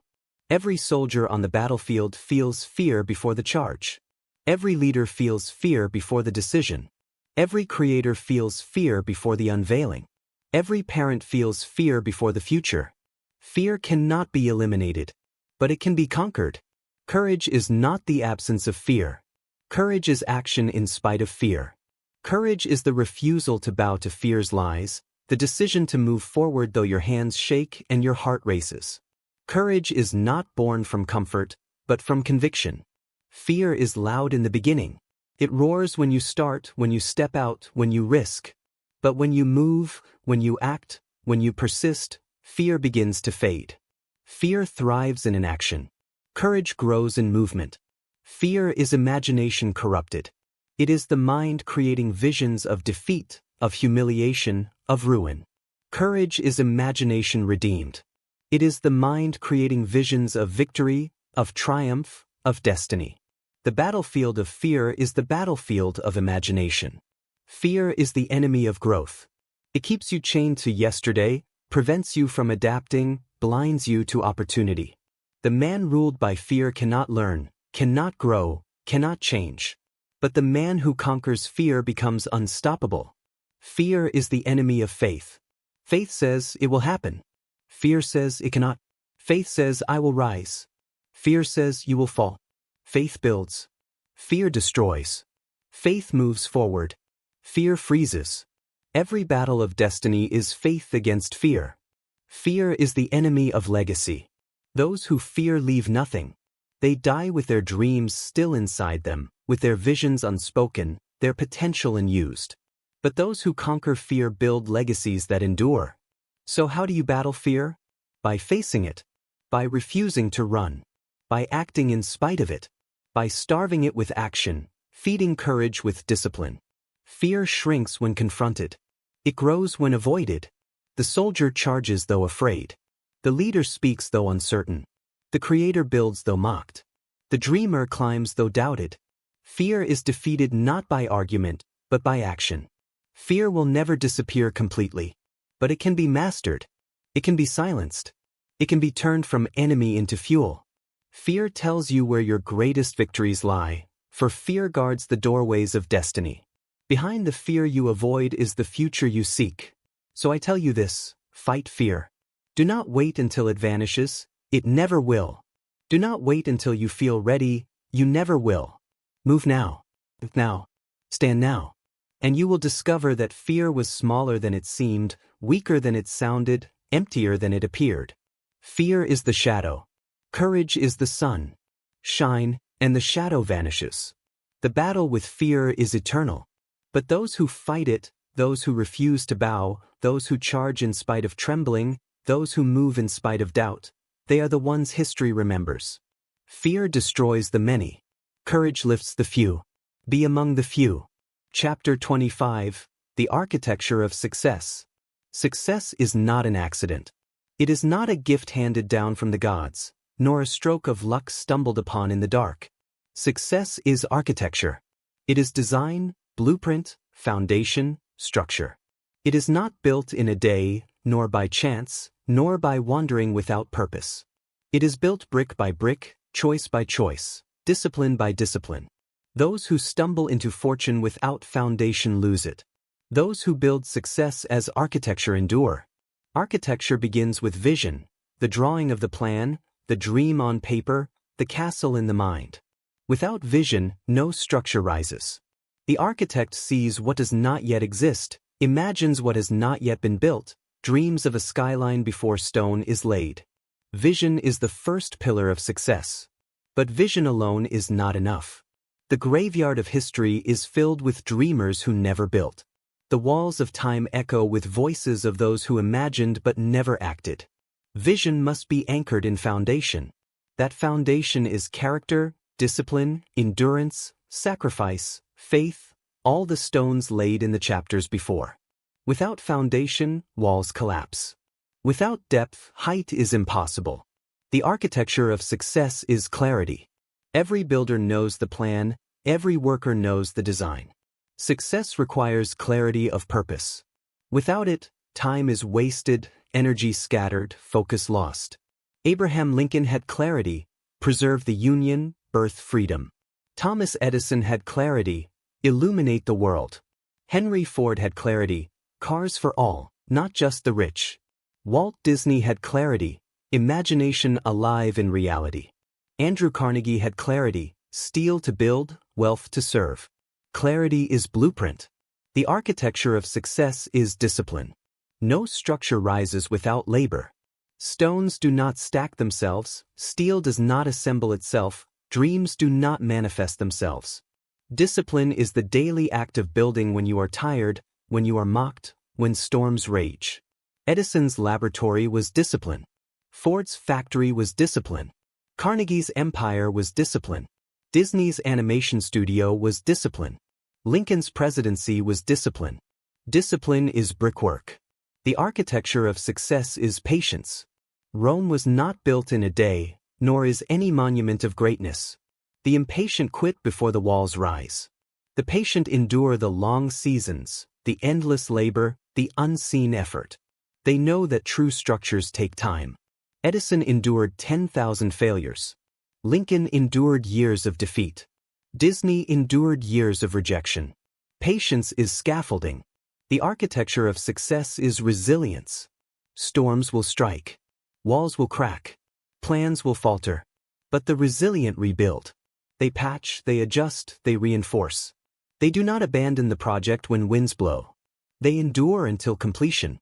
Resilience is reinforcement. The architecture of success is adaptability. Sometimes the plan must change. Sometimes the design must evolve. Sometimes the foundation must shift. The architect who refuses change builds ruins. The one who adapts builds legacies. Edison adapted experiments. Ford adapted systems. Disney adapted visions. Lincoln adapted strategy. Carnegie adapted industries. Adaptability is flexibility of structure. The architecture of success is sacrifice. Every builder gives blood, sweat, tears. Every builder chooses labor over ease, effort over rest. Every great monument is soaked in sacrifice. Lincoln sacrificed peace for war. Edison sacrificed rest for invention. Ford sacrificed comfort for efficiency. Disney sacrificed security for imagination. Carnegie sacrificed wealth for service. Sacrifice is mortar. The architecture of success is faith. Faith that the plan will work. Faith that the walls will rise. Faith that the effort will bear fruit. Without faith, labor collapses into despair. With faith, labor becomes sacred. Faith is the invisible pillar. The architecture of success is service. The greatest structures are not built for one man's glory, but for generations. Pyramids, cathedrals, libraries, universities, inventions, freedoms, all were built to serve. Success that serves only the self crumbles. Success that serves others endures. Service is purpose in stone. The architecture of success is leadership. The architect cannot build alone. He must inspire workers, lead builders, unify efforts. Success requires leadership, guiding others, lifting others, carrying others. Leadership is scaffolding for the soul. The architecture of success is legacy. The structure must outlive the builder. It must stand when he is gone. It must endure storms, generations, centuries. Legacy is the true test of architecture. Monuments of stone endure. Monuments of spirit endure longer. Lincoln's speeches, Edison's light, Ford's machines, Disney's wonder, Carnegie's libraries, these are legacies of architecture. Success is not a single act. It is a cathedral of choices. It is a fortress of discipline. It is a tower of endurance. It is a bridge of sacrifice. It is a monument of faith. It is a temple of service. It is built slowly, painfully, deliberately. And when it stands forever. So I tell you this, build your success as architecture. Do not chase luck. Do not rely on chance. Do not live as though greatness will stumble into your lap. Draw the blueprint. Lay the foundation. Build the walls. Endure the storms. Adapt the design. Sacrifice the comfort. Lead the builders. Serve the generations. And when your life ends, let the structure stand as your legacy. For success is not a moment. Success is architecture. And when built well, it will stand against time itself.